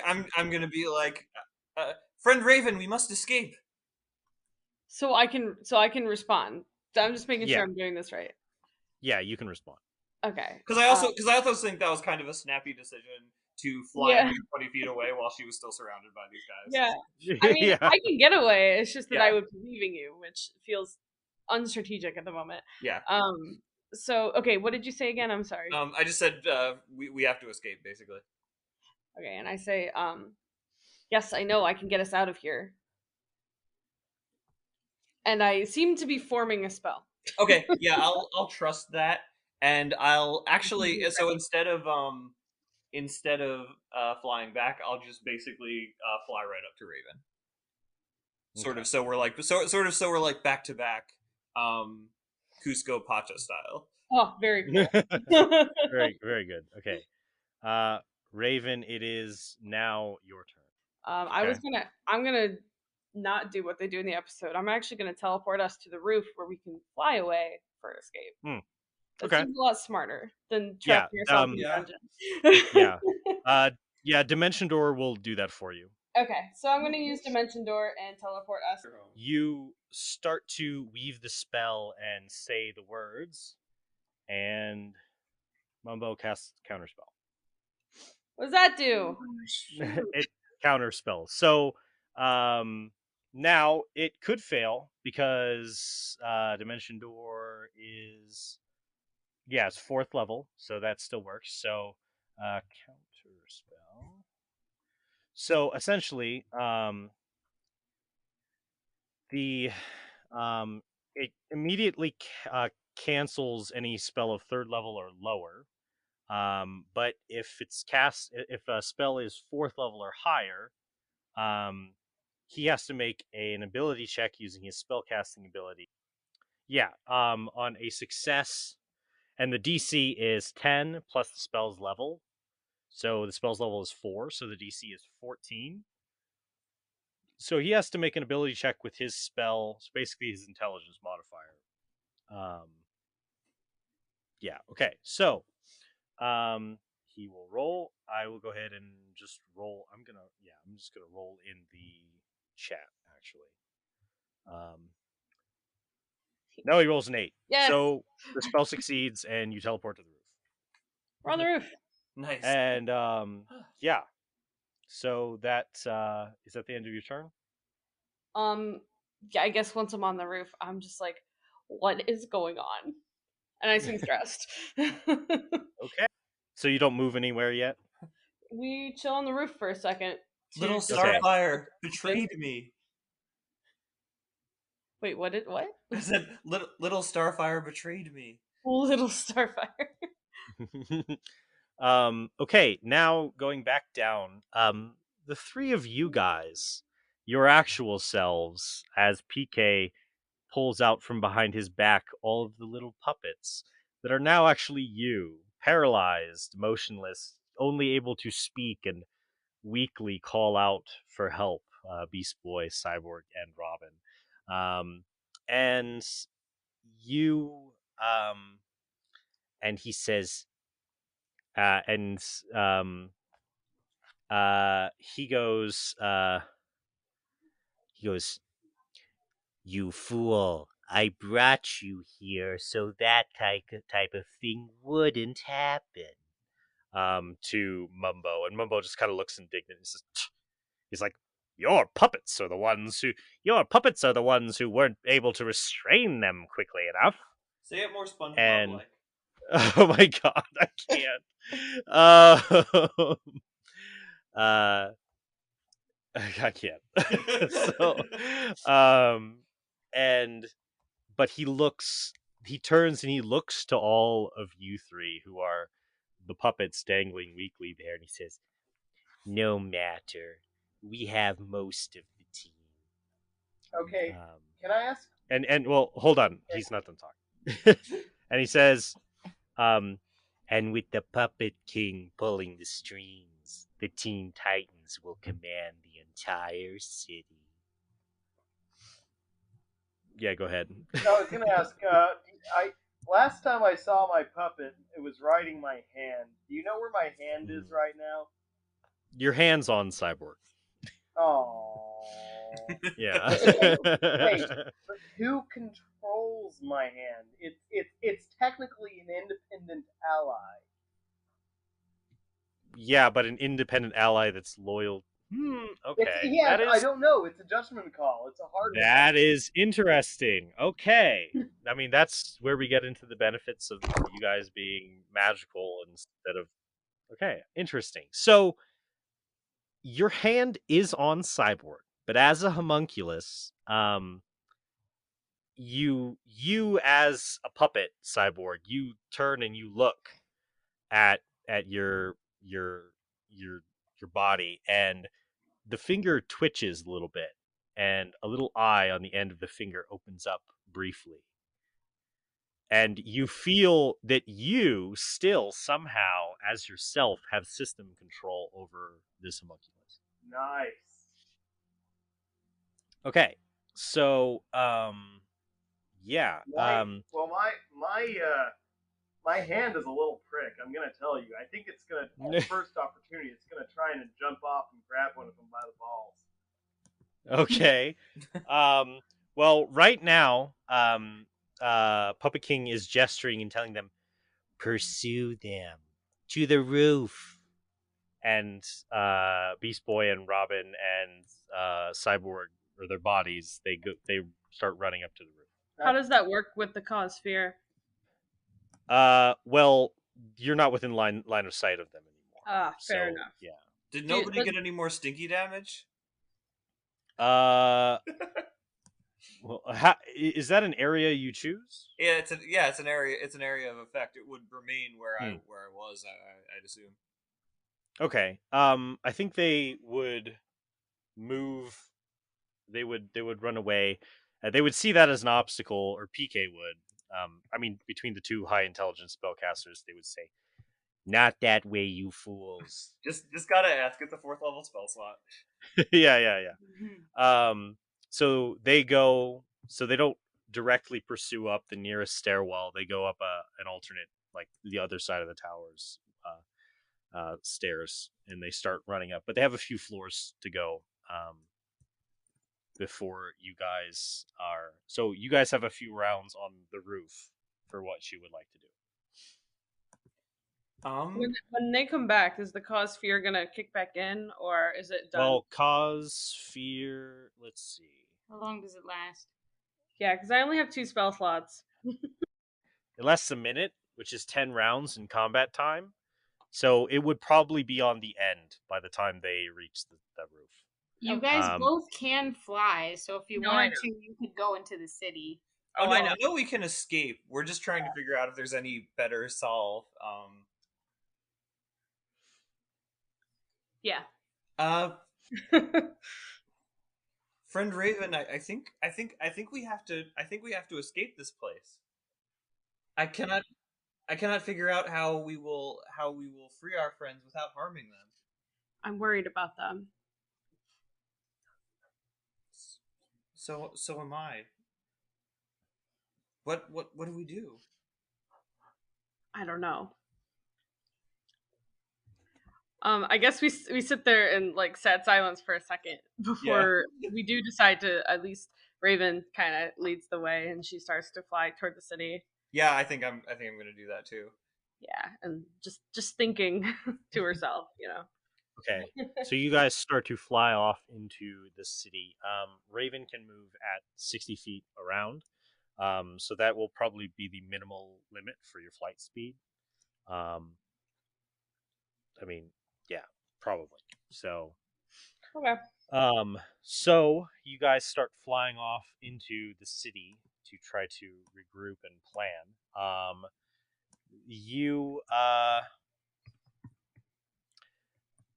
hopping back to the other group for a moment, as eventually you all the rest of the team reaches the roof, and looks off and sees that that they are escaping.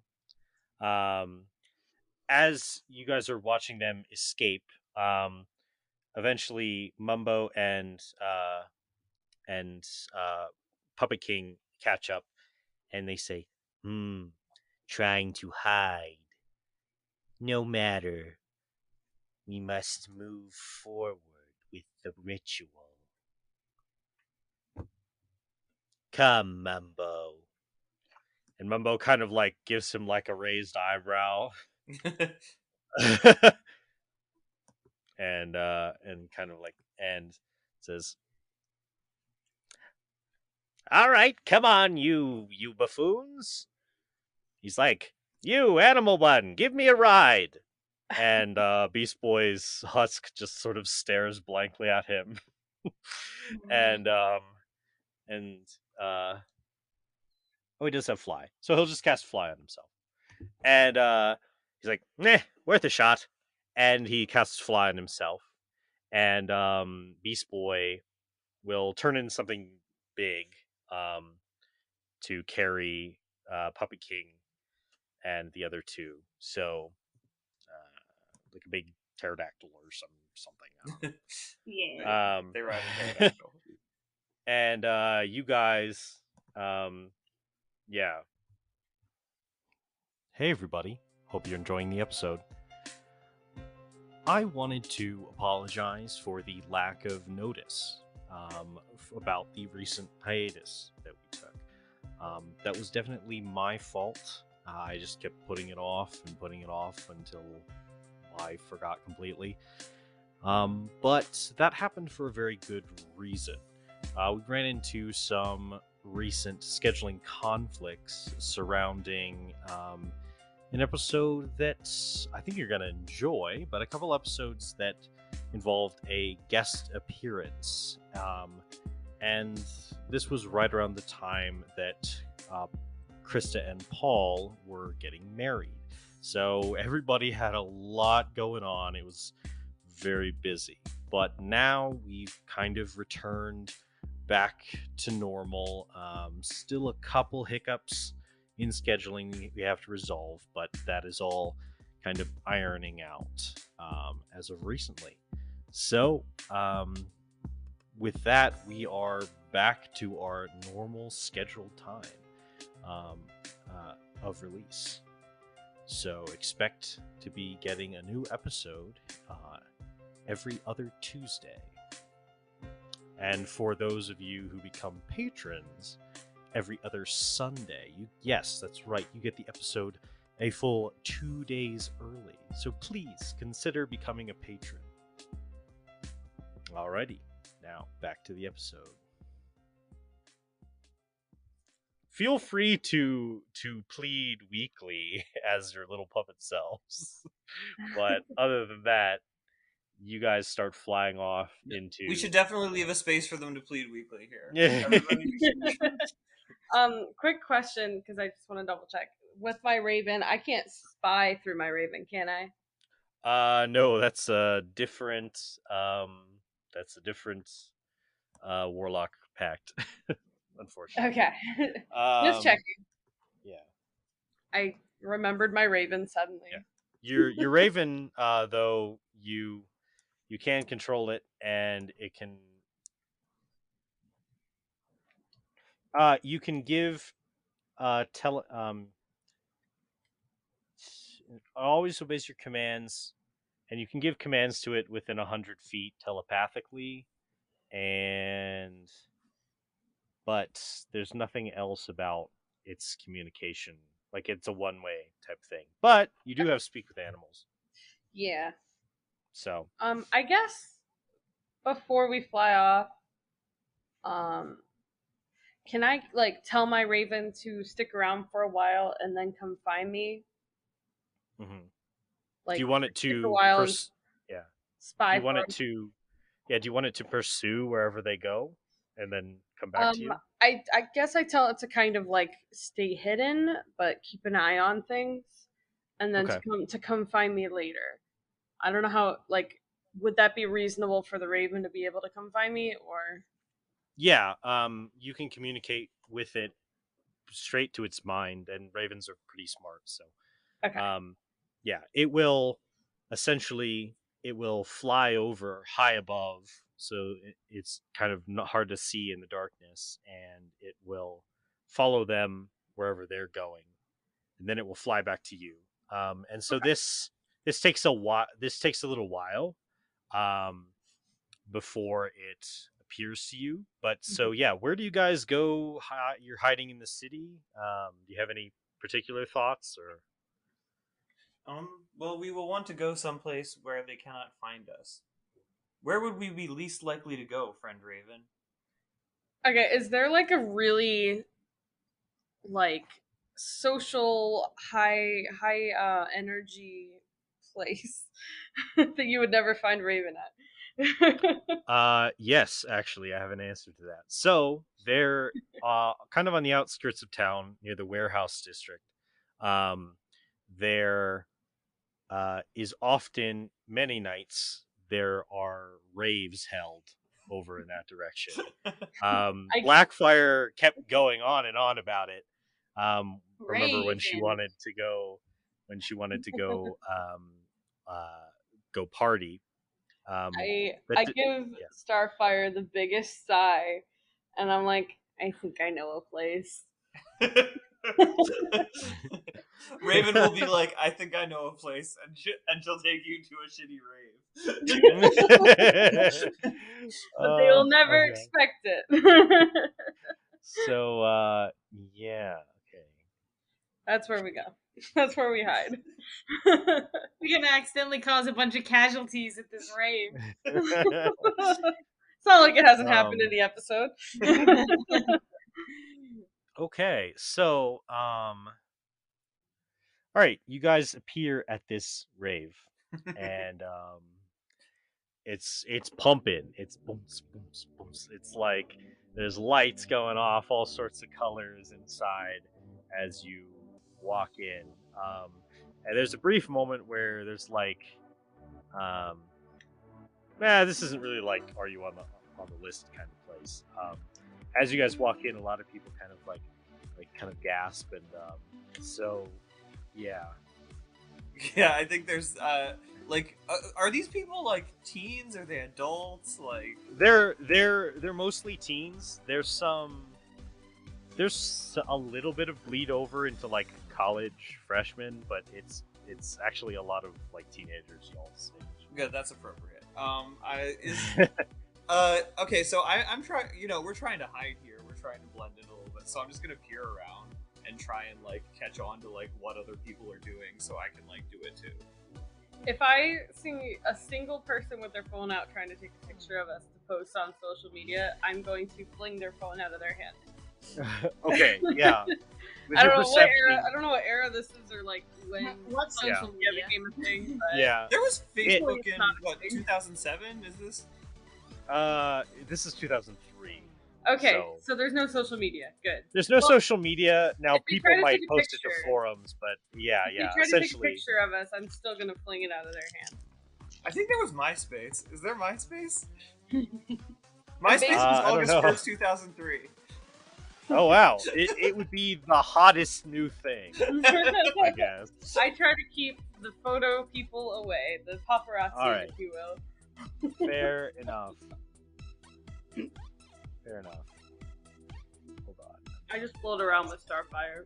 I'm awkwardly trying to imitate dance moves from 2003. I'm just chilling. As it has canonically be established that Starfire does not know how to dance and finds this environment very confusing. Yeah, as you're like awkwardly trying to fit in, this guy with his buddy walks up and says, "Hey, hot alien girl, you digging the scene?" Ready for it? Ready for it? Ready for it? I did not know we were supposed to bring shovels! And everyone around starts laughing hysterically at you. In addition to being terrified, I am also embarrassed now. I am nearby just watching and slow blinking. A goth boy walks up near you, Raven, and says, "That's rough. Want to go talk about it?" Oh man, this is different from the other episode. we accidentally we walked into another episode. You went back. I'm like, yes, let's talk about it here because I don't want to leave. Yeah, no, we need to make a plan. Like we need to make a plan and stuff. I have none. I have no plan. So he talk to this emo right. boy about like a really vague, like disconnected story about two people who three of their friends went crazy and they have to like fight them. But I talk about it in like a super emo morbid way, looking for advice. Right. He says he kind of shrugs and goes, "I don't know. Sounds pointless to me, like everything." I just nod. As you guys kind of hide out there for a little while, eventually the Raven does find its way like through the sunroof or something, and it does not like this noise. It is like cawing and it's like flying over the crowd, like looking around for you, and the people are kind of like laughing and they're like, "Yo, there's a bird got in here." That's crazy. I see the bird and I float over to Starfire and I point up toward the roof and then I float to the roof. All right. Yeah, I follow. You guys. The crowd cheers. All right. Yeah. You guys go. You guys go to the roof to meet. To not have a romantic, a heartfelt scene with Robin, but to instead speak to your Raven to discuss what it is. This might be a romantic scene. You never know. Raven and Starfire just start making out. And just out of nowhere, just like, man, all of our male friends turning against us really like made us realize something, and we just like get on top of each other. No, it's just Starfire and the bird.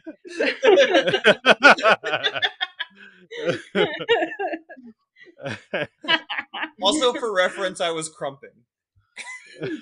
Oh, good lord! I've been doing research in the background here for what they did in 2003. Yeah. Okay. I really wish we could have ran this scene in the original episode because, man, Blackfire gets some sexy like Buffy the Vampire Slayer moves going there. Yeah. So you're on the roof and your Raven's there with you. It kind of like it tilts its head at you and it kind of looks in a direction like it could lead you somewhere. I use beast speech to talk to my bird. All right, the bird kind of looks at you and says, "You're all pretty fucked." Don't rub it in. Just saying, just Calling it like I see it. Can you give me an update, please? Yeah. He points again with his beak in a direction. He says, "They're in some old abandoned building in the old entertainment district of town. Looks boarded up." Any idea what they're up to? He kind of looks back at you and like tilts its head, and it's like, "No, you just told me to keep an eye and then come back." Fair enough. What am I seeing right now? You're seeing her talk to a bird, and the bird goes, "Caw, caw!" Okay, so she's not calling at the bird. Got it. Yeah.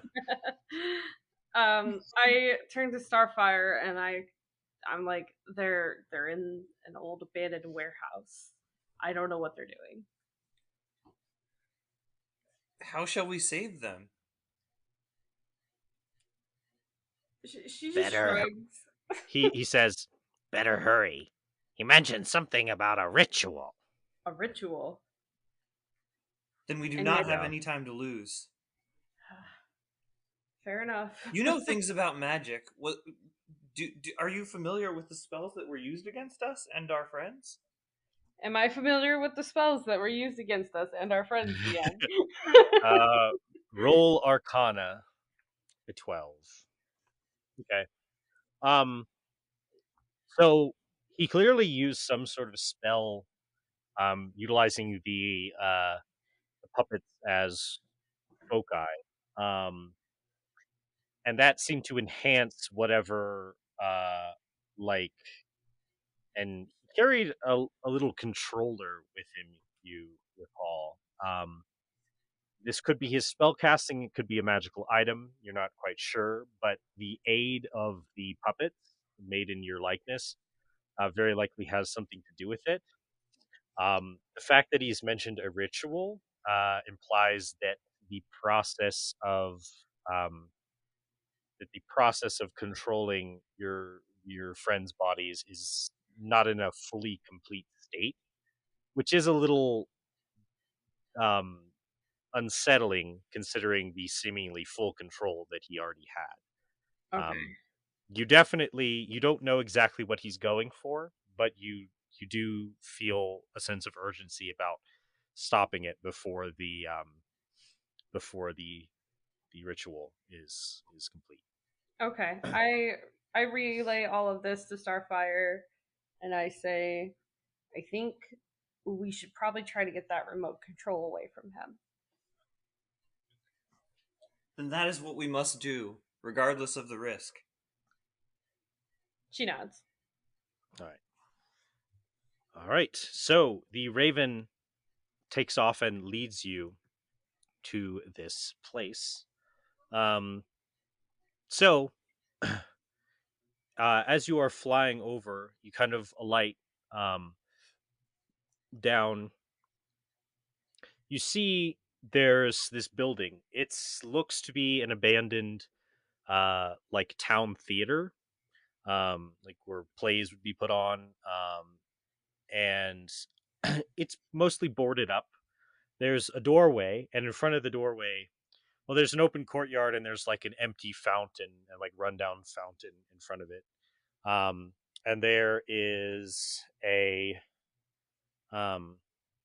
you do spot Beast Boy as a dog, kind of patrolling out in the front of the building.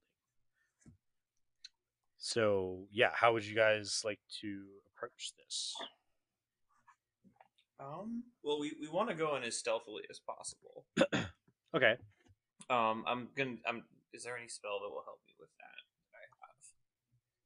I might have a cantrip. Hold on. Just disguise self. I could reduce myself so I'm small. And I think I have something a little more practical. Yeah. Just Googling. Also keep in mind that for however, I mean, time is of the essence, but like Raven, for instance, if you take a short rest, you'll regain all your spells. Okay. Well, if I was gonna do that, I would have done that on the roof. That might be worth doing, though. I think that could have happened. I think that could have happened while you guys were at the rave.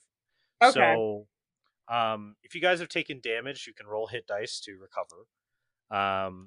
And basically, I know as a warlock, you'll get all your spell slots back, Raven.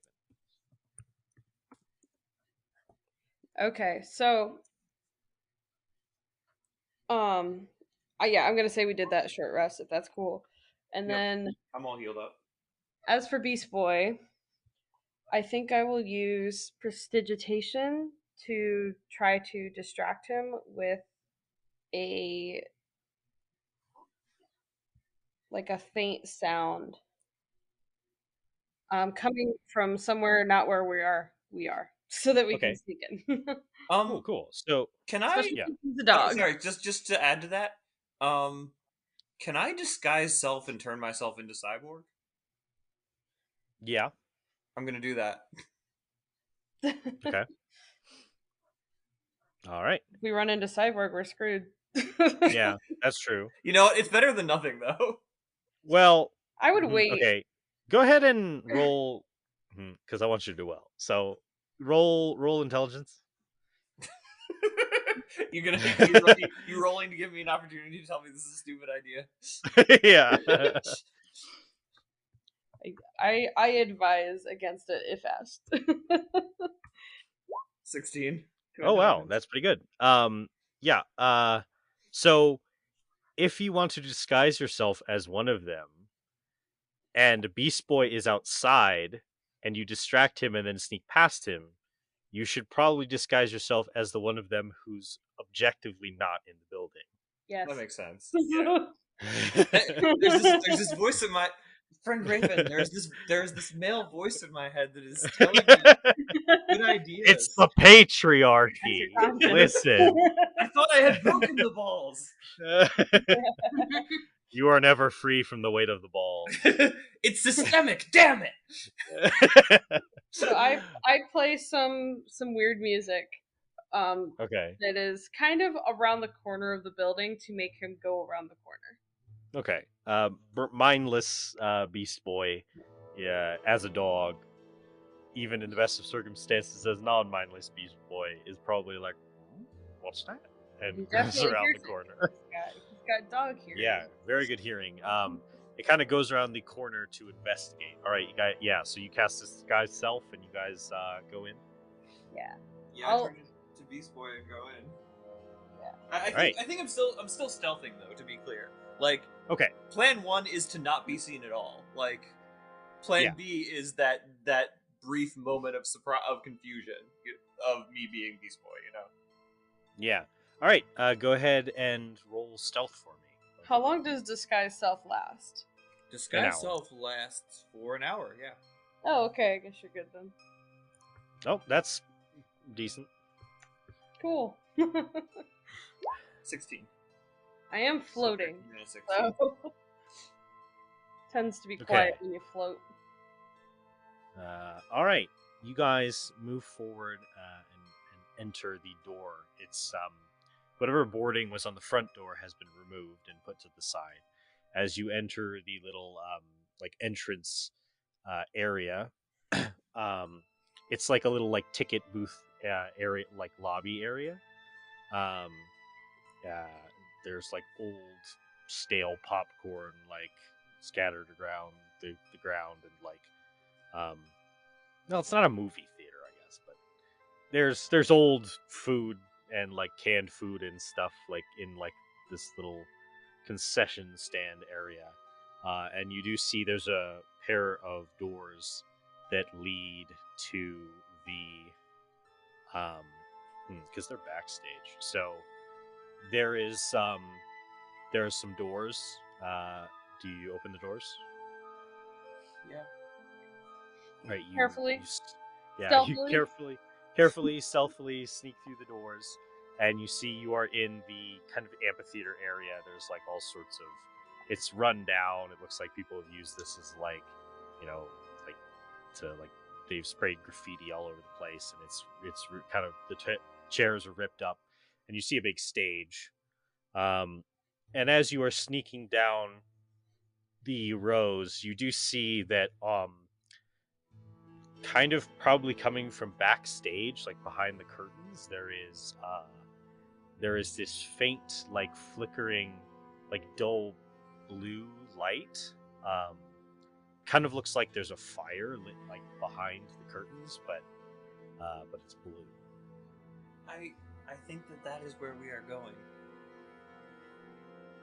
Yeah. So what would you like to do? You see this light? Question: does Starfire have dark vision? Yes. Yeah. I everything about me glows. Can I? How bright is this light? It's kind of dull. Like you can see it coming out from like underneath the curtains, from backstage, and slightly like shining like through the thinner parts of the curtains. Does it seem like a candle? No, it seems more like a larger blaze than that. Okay, because I was gonna say prestidigitation. I can snuff out a candle, or a torch, Yeah. or a small campfire. Is it a small campfire? It's probably, well, I mean, you won't know for sure unless you cast the spell, but it looks around. It could be that size. I'm gonna try it from where we are to see if it'll snuff out.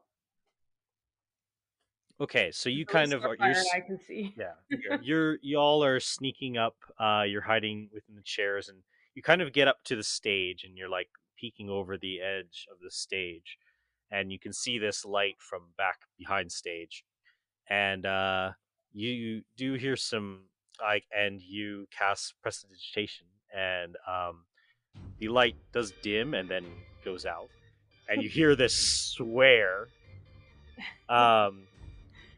And What swear was it? Yeah, which one? uh, motherfucker. and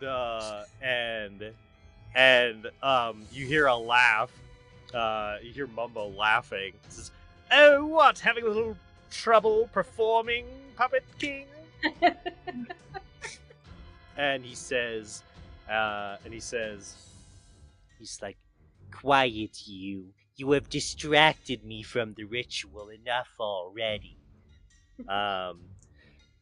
And he, Mumbo, kind of goes like, he's like, "Here, let me help you with that.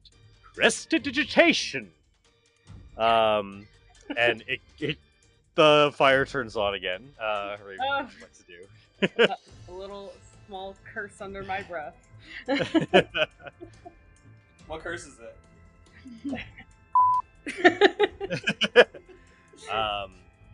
And yeah, and so you do now see as they shift, you see some shadows like cast under the curtain from the light of this little fire.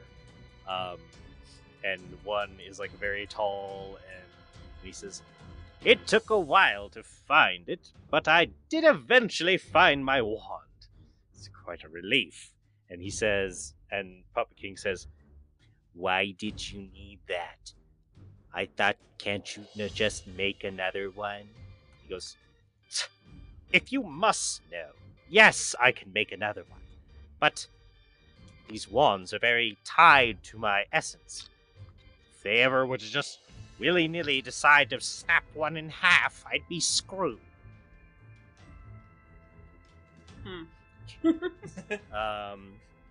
And I heard that. Yeah, the little puppet.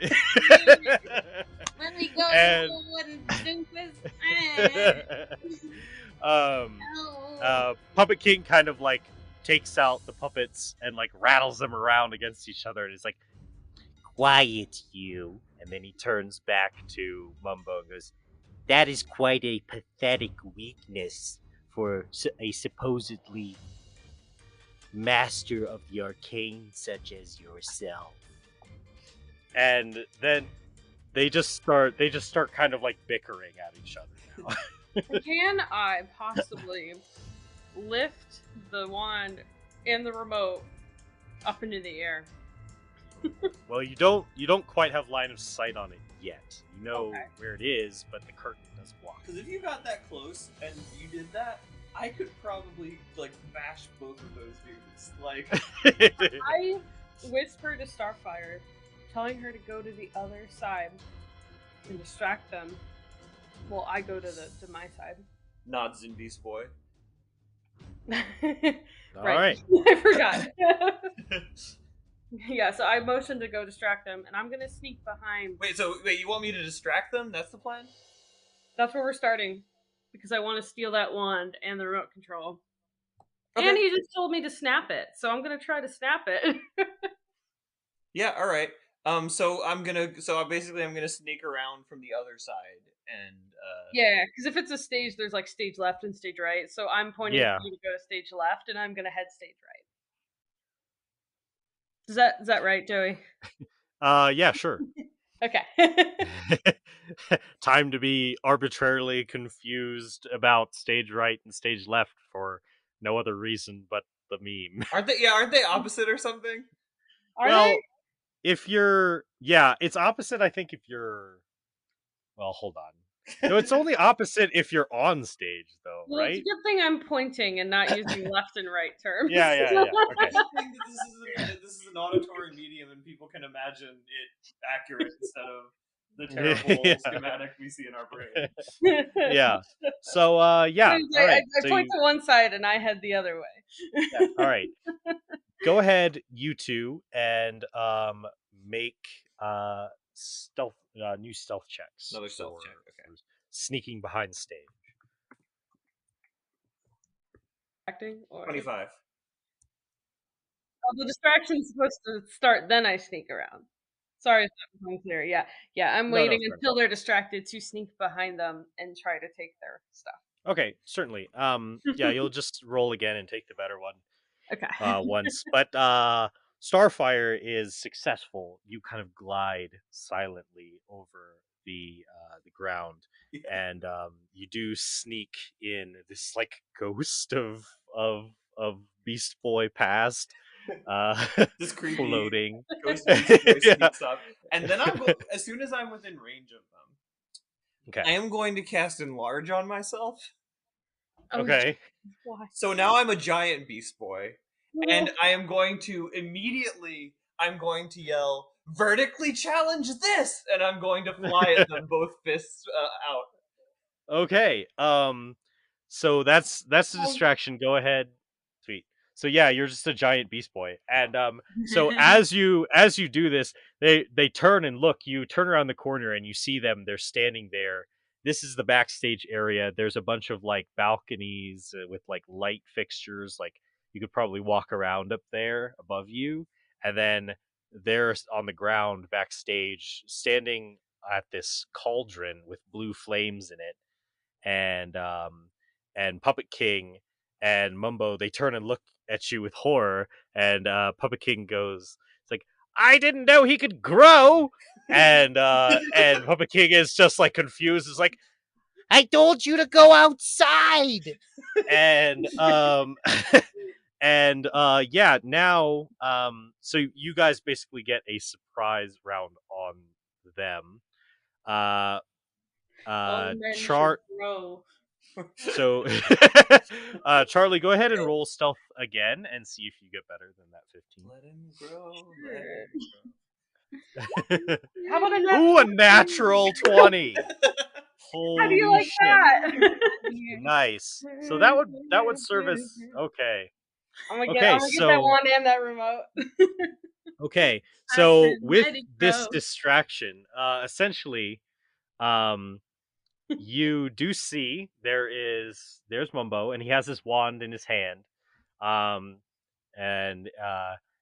he's turned and looked at this giant Beast Boy, and you also see Puppet King, and he is there. He has in one of his hands, he has all of your friends hanging from the strings as little puppets.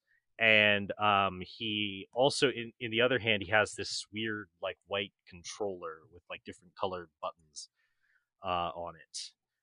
So basically you have 3 item choices to try to grab with telekinesis. You can only choose one.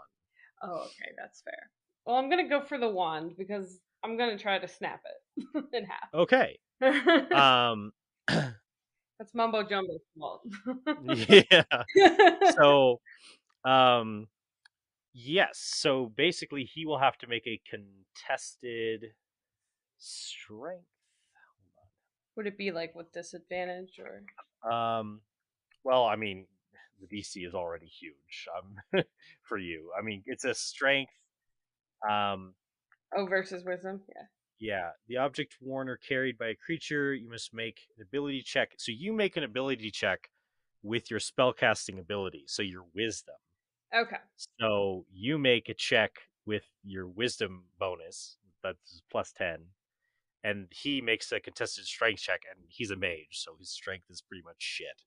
So, yeah, go ahead and roll a wisdom-based telekinesis, like pull the wand out of his hand. 21.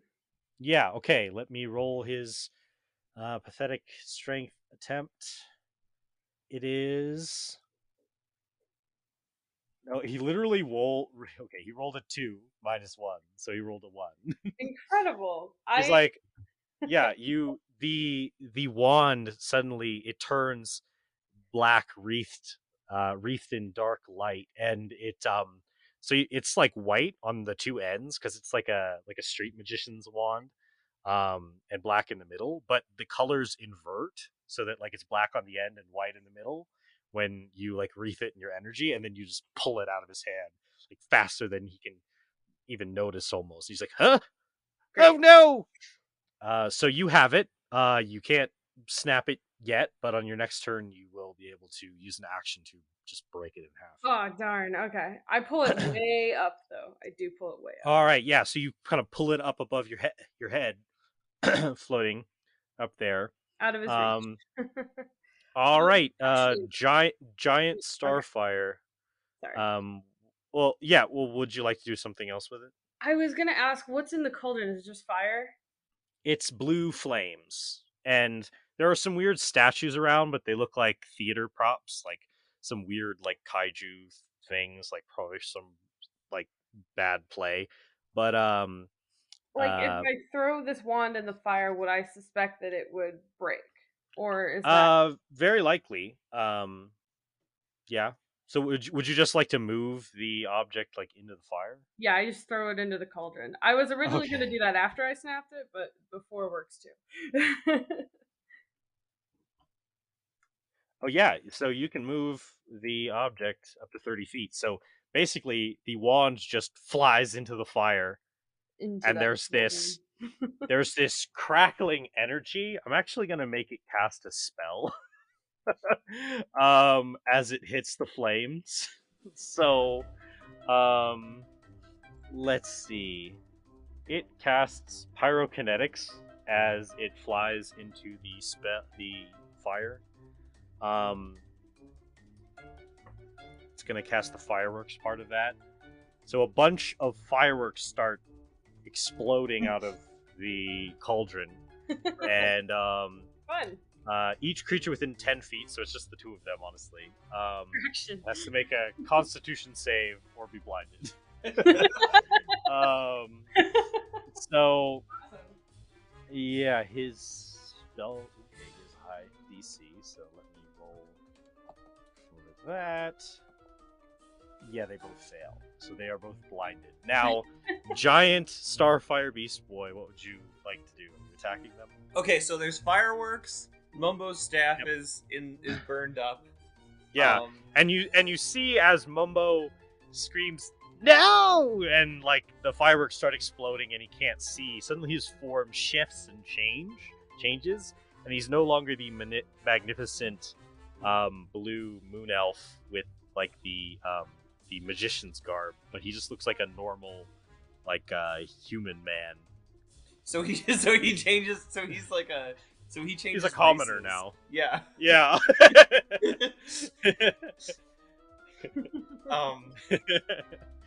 Yeah. I'm just going to. I'm going to fly in and I'm going to attack. I'm going to punch the Puppet King. Okay. Yeah, go ahead and roll Do to I hit. do more damage if I'm enlarged? Is that a thing? Probably. It adds a D4 Okay, to cool. your damage. That's 21 to hit. Okay. Does that hit? Yes. Okay. Just you know. No, he has an AC of 30. I mean, they never punched him in the show, so who can say? I think they do hit him once in that episode, but he like falls back and is a little hurt, but yeah. Or he gets like knocked away or something. I don't know. 15? Okay, so that's 18 damage. Okay. All right. This is non-lethal, just in case. And Okay. Thank you for specifying. yeah, He's this is a glass cannon. because I'm getting an extra attack, obviously. Yeah. That's a 25 to hit, and that one is that one's 21 damage. All right, so you fly down and you just are like, ah, as a large creature. Yeah. And you know that like meme where it's like it's like a little guy and then it's like a big like Chad looking dude and he's like just has like a fist out and he's just punched someone. I'll have to send it in the chat. But maybe some people know what I'm talking about. Basically you just do that and he's like ugh, and his face like cracks a little bit and then he falls to the ground and he like clatters to the ground. Yeah, very Hulk smash. Like it's just like yeah. two hands together in like a haymaker coming down on him, Donkey Kong and style. And Cyborg and Robin, who were patrolling around, and Robin was like in the rafters, like like waiting for someone if they came through the roof access. You guys started to rush towards your master to defend them, but then he falls unconscious, and you all just like stop motionless. Creepy. Well. All right. What would you guys like to do? Oh, is initiative over? Yep. I mean, Mumbo's still up, isn't he? Mumbo is a regular cringing human, and he's like, "No, please don't hit me in the face. It's the moneymaker." I am gonna float the remote up and throw it in the cauldron. See what happens. Okay. You throw it in the cauldron. I get into character and I'm like pounding my chest like a gorilla.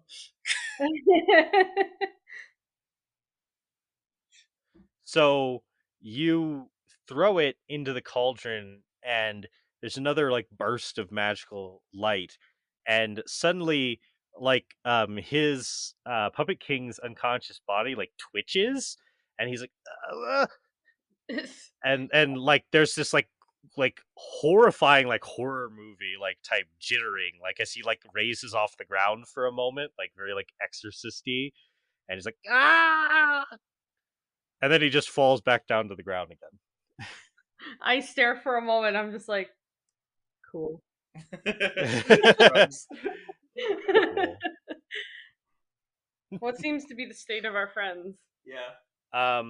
Well, their bodies are just as the thing is destroyed, suddenly you see the bodies, they kind of like reach for their head, and then out of the puppets these little differently colored like little spirits start like flying out, and they look like vaguely like chibi-ish versions of your friends. And they fly back into their bodies, and suddenly Cyborg and Robin, you are back to normal, and then flying through from like from and the other one flies out of the building and hits Beast Boy. Beast Boy, you are out in front of a building, but you are yourself again.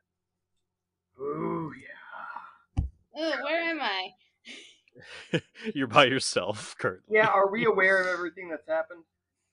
Yeah, well, because your souls were inside of the puppets, so you saw from that perspective. Right. But now you're back in your bodies.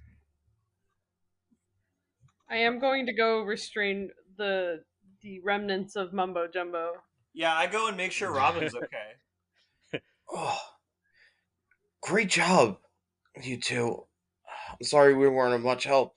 I hug him as a giant beast boy. I hug her back. Your back cracks. I'm really hoping Beast Boy walks in at this moment. I do. Because I know where they are, and I walk back. Yeah. You run back in to meet them, and you just see a giant you hugging Robin. Wait, that's not me. Wait, don't trust it. I undo all of it and slowly turn back to normal, and I'm still like lifting Robin off the ground. Yeah. Okay. All right. I So yeah, you growl, have. and I'm like, how did we even let that happen? It was those stupid dolls. I swear, from now on, everything. We have a security check to enter the building. I'm gonna make it happen. And definitely no more dolls. We should probably burn those. I never trusted the dolls. I did. Can I really want to start working my identify spell as like just in the entryway to our building. Yeah, we can like press a button and it just goes. Everything just gets sensed in the room. We're like, please wait while you're identified. And we have a little camera that zooms out and looks at them before they even see us. Yeah, we will definitely roll out of game for those installations. Absolutely. All right. Yeah, so you guys have defeated the two, these two, and you have Puppet King's inanimate, like, husk, and you have Mumbo in his regular common form. Gonna get them taken to jail. All right. So you guys call up, or you guys deliver them to jail. And so, they're pretty, I mean, the cops are pretty creeped out by Puppet King. They're like, what is this? There's like, and then you tell them, oh, it was a person. Now he's like a puppet. He's they're like like, a okay, coma or something. that's pretty creepy. They're like, yeah, if only you knew. Yeah, and one of the cops is like, ugh, damn construct types, real creepy sometimes. All right, we'll take them off your hands.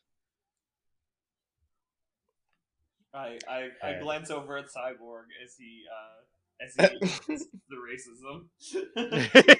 yeah. I mean, is he making fun of people whose hands get removed? Is that what happens? Sure.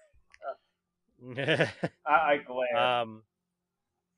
Okay, so all right, you hand over the two, and Mumbo just starts like, it's like, oh, it'll take some time, but I'll rebuild my wand and I'll come get you. He's like, basically, be prepared for like twice as many appearances of me as you would expect.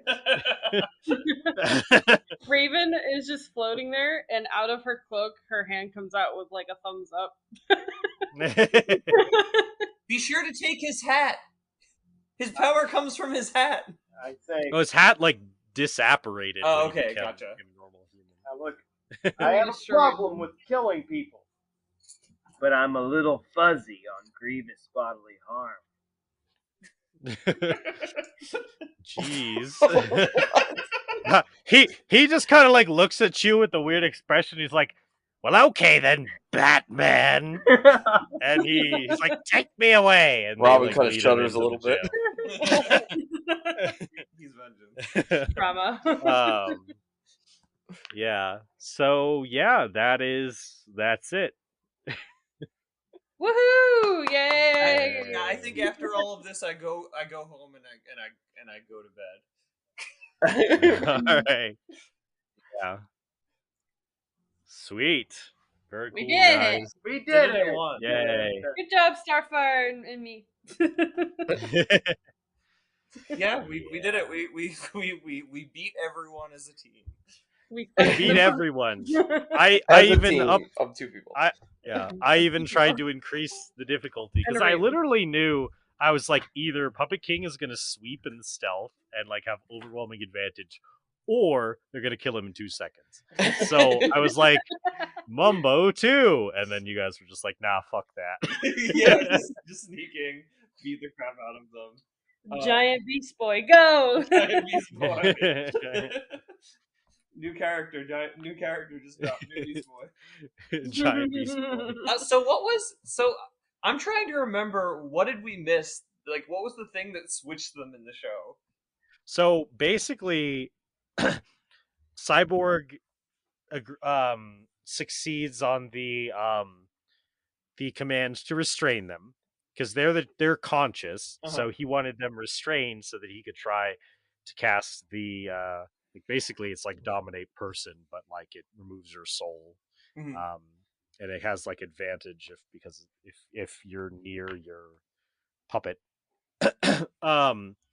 So he so in the original episode they do manage to like Cyborg does manage to grab Starfire and Raven and hold them, and then he comes up and he casts the spell, but Raven uses her telekinesis to like push away as a reaction, and then like um and then they get like knocked over and the controller like clatters on the floor like mid casting, so it essentially like it pulls the soul out of them, but then the spell gets interrupted, so the souls go back in but they go in the wrong bodies. Oh, okay, gotcha. So easy to miss. Yeah, easy to miss, but it essentially if I was just like, if anything interrupts the spell casting, like an attempt to resist it, then there's a chance of that happening with however many people are being restrained. So what are you gonna call this episode now? Yeah, right. Well, yeah, Not I can't call it Switch. Nintendo switched. Yeah, I don't know. I'll decide later. Giant Beast Boy.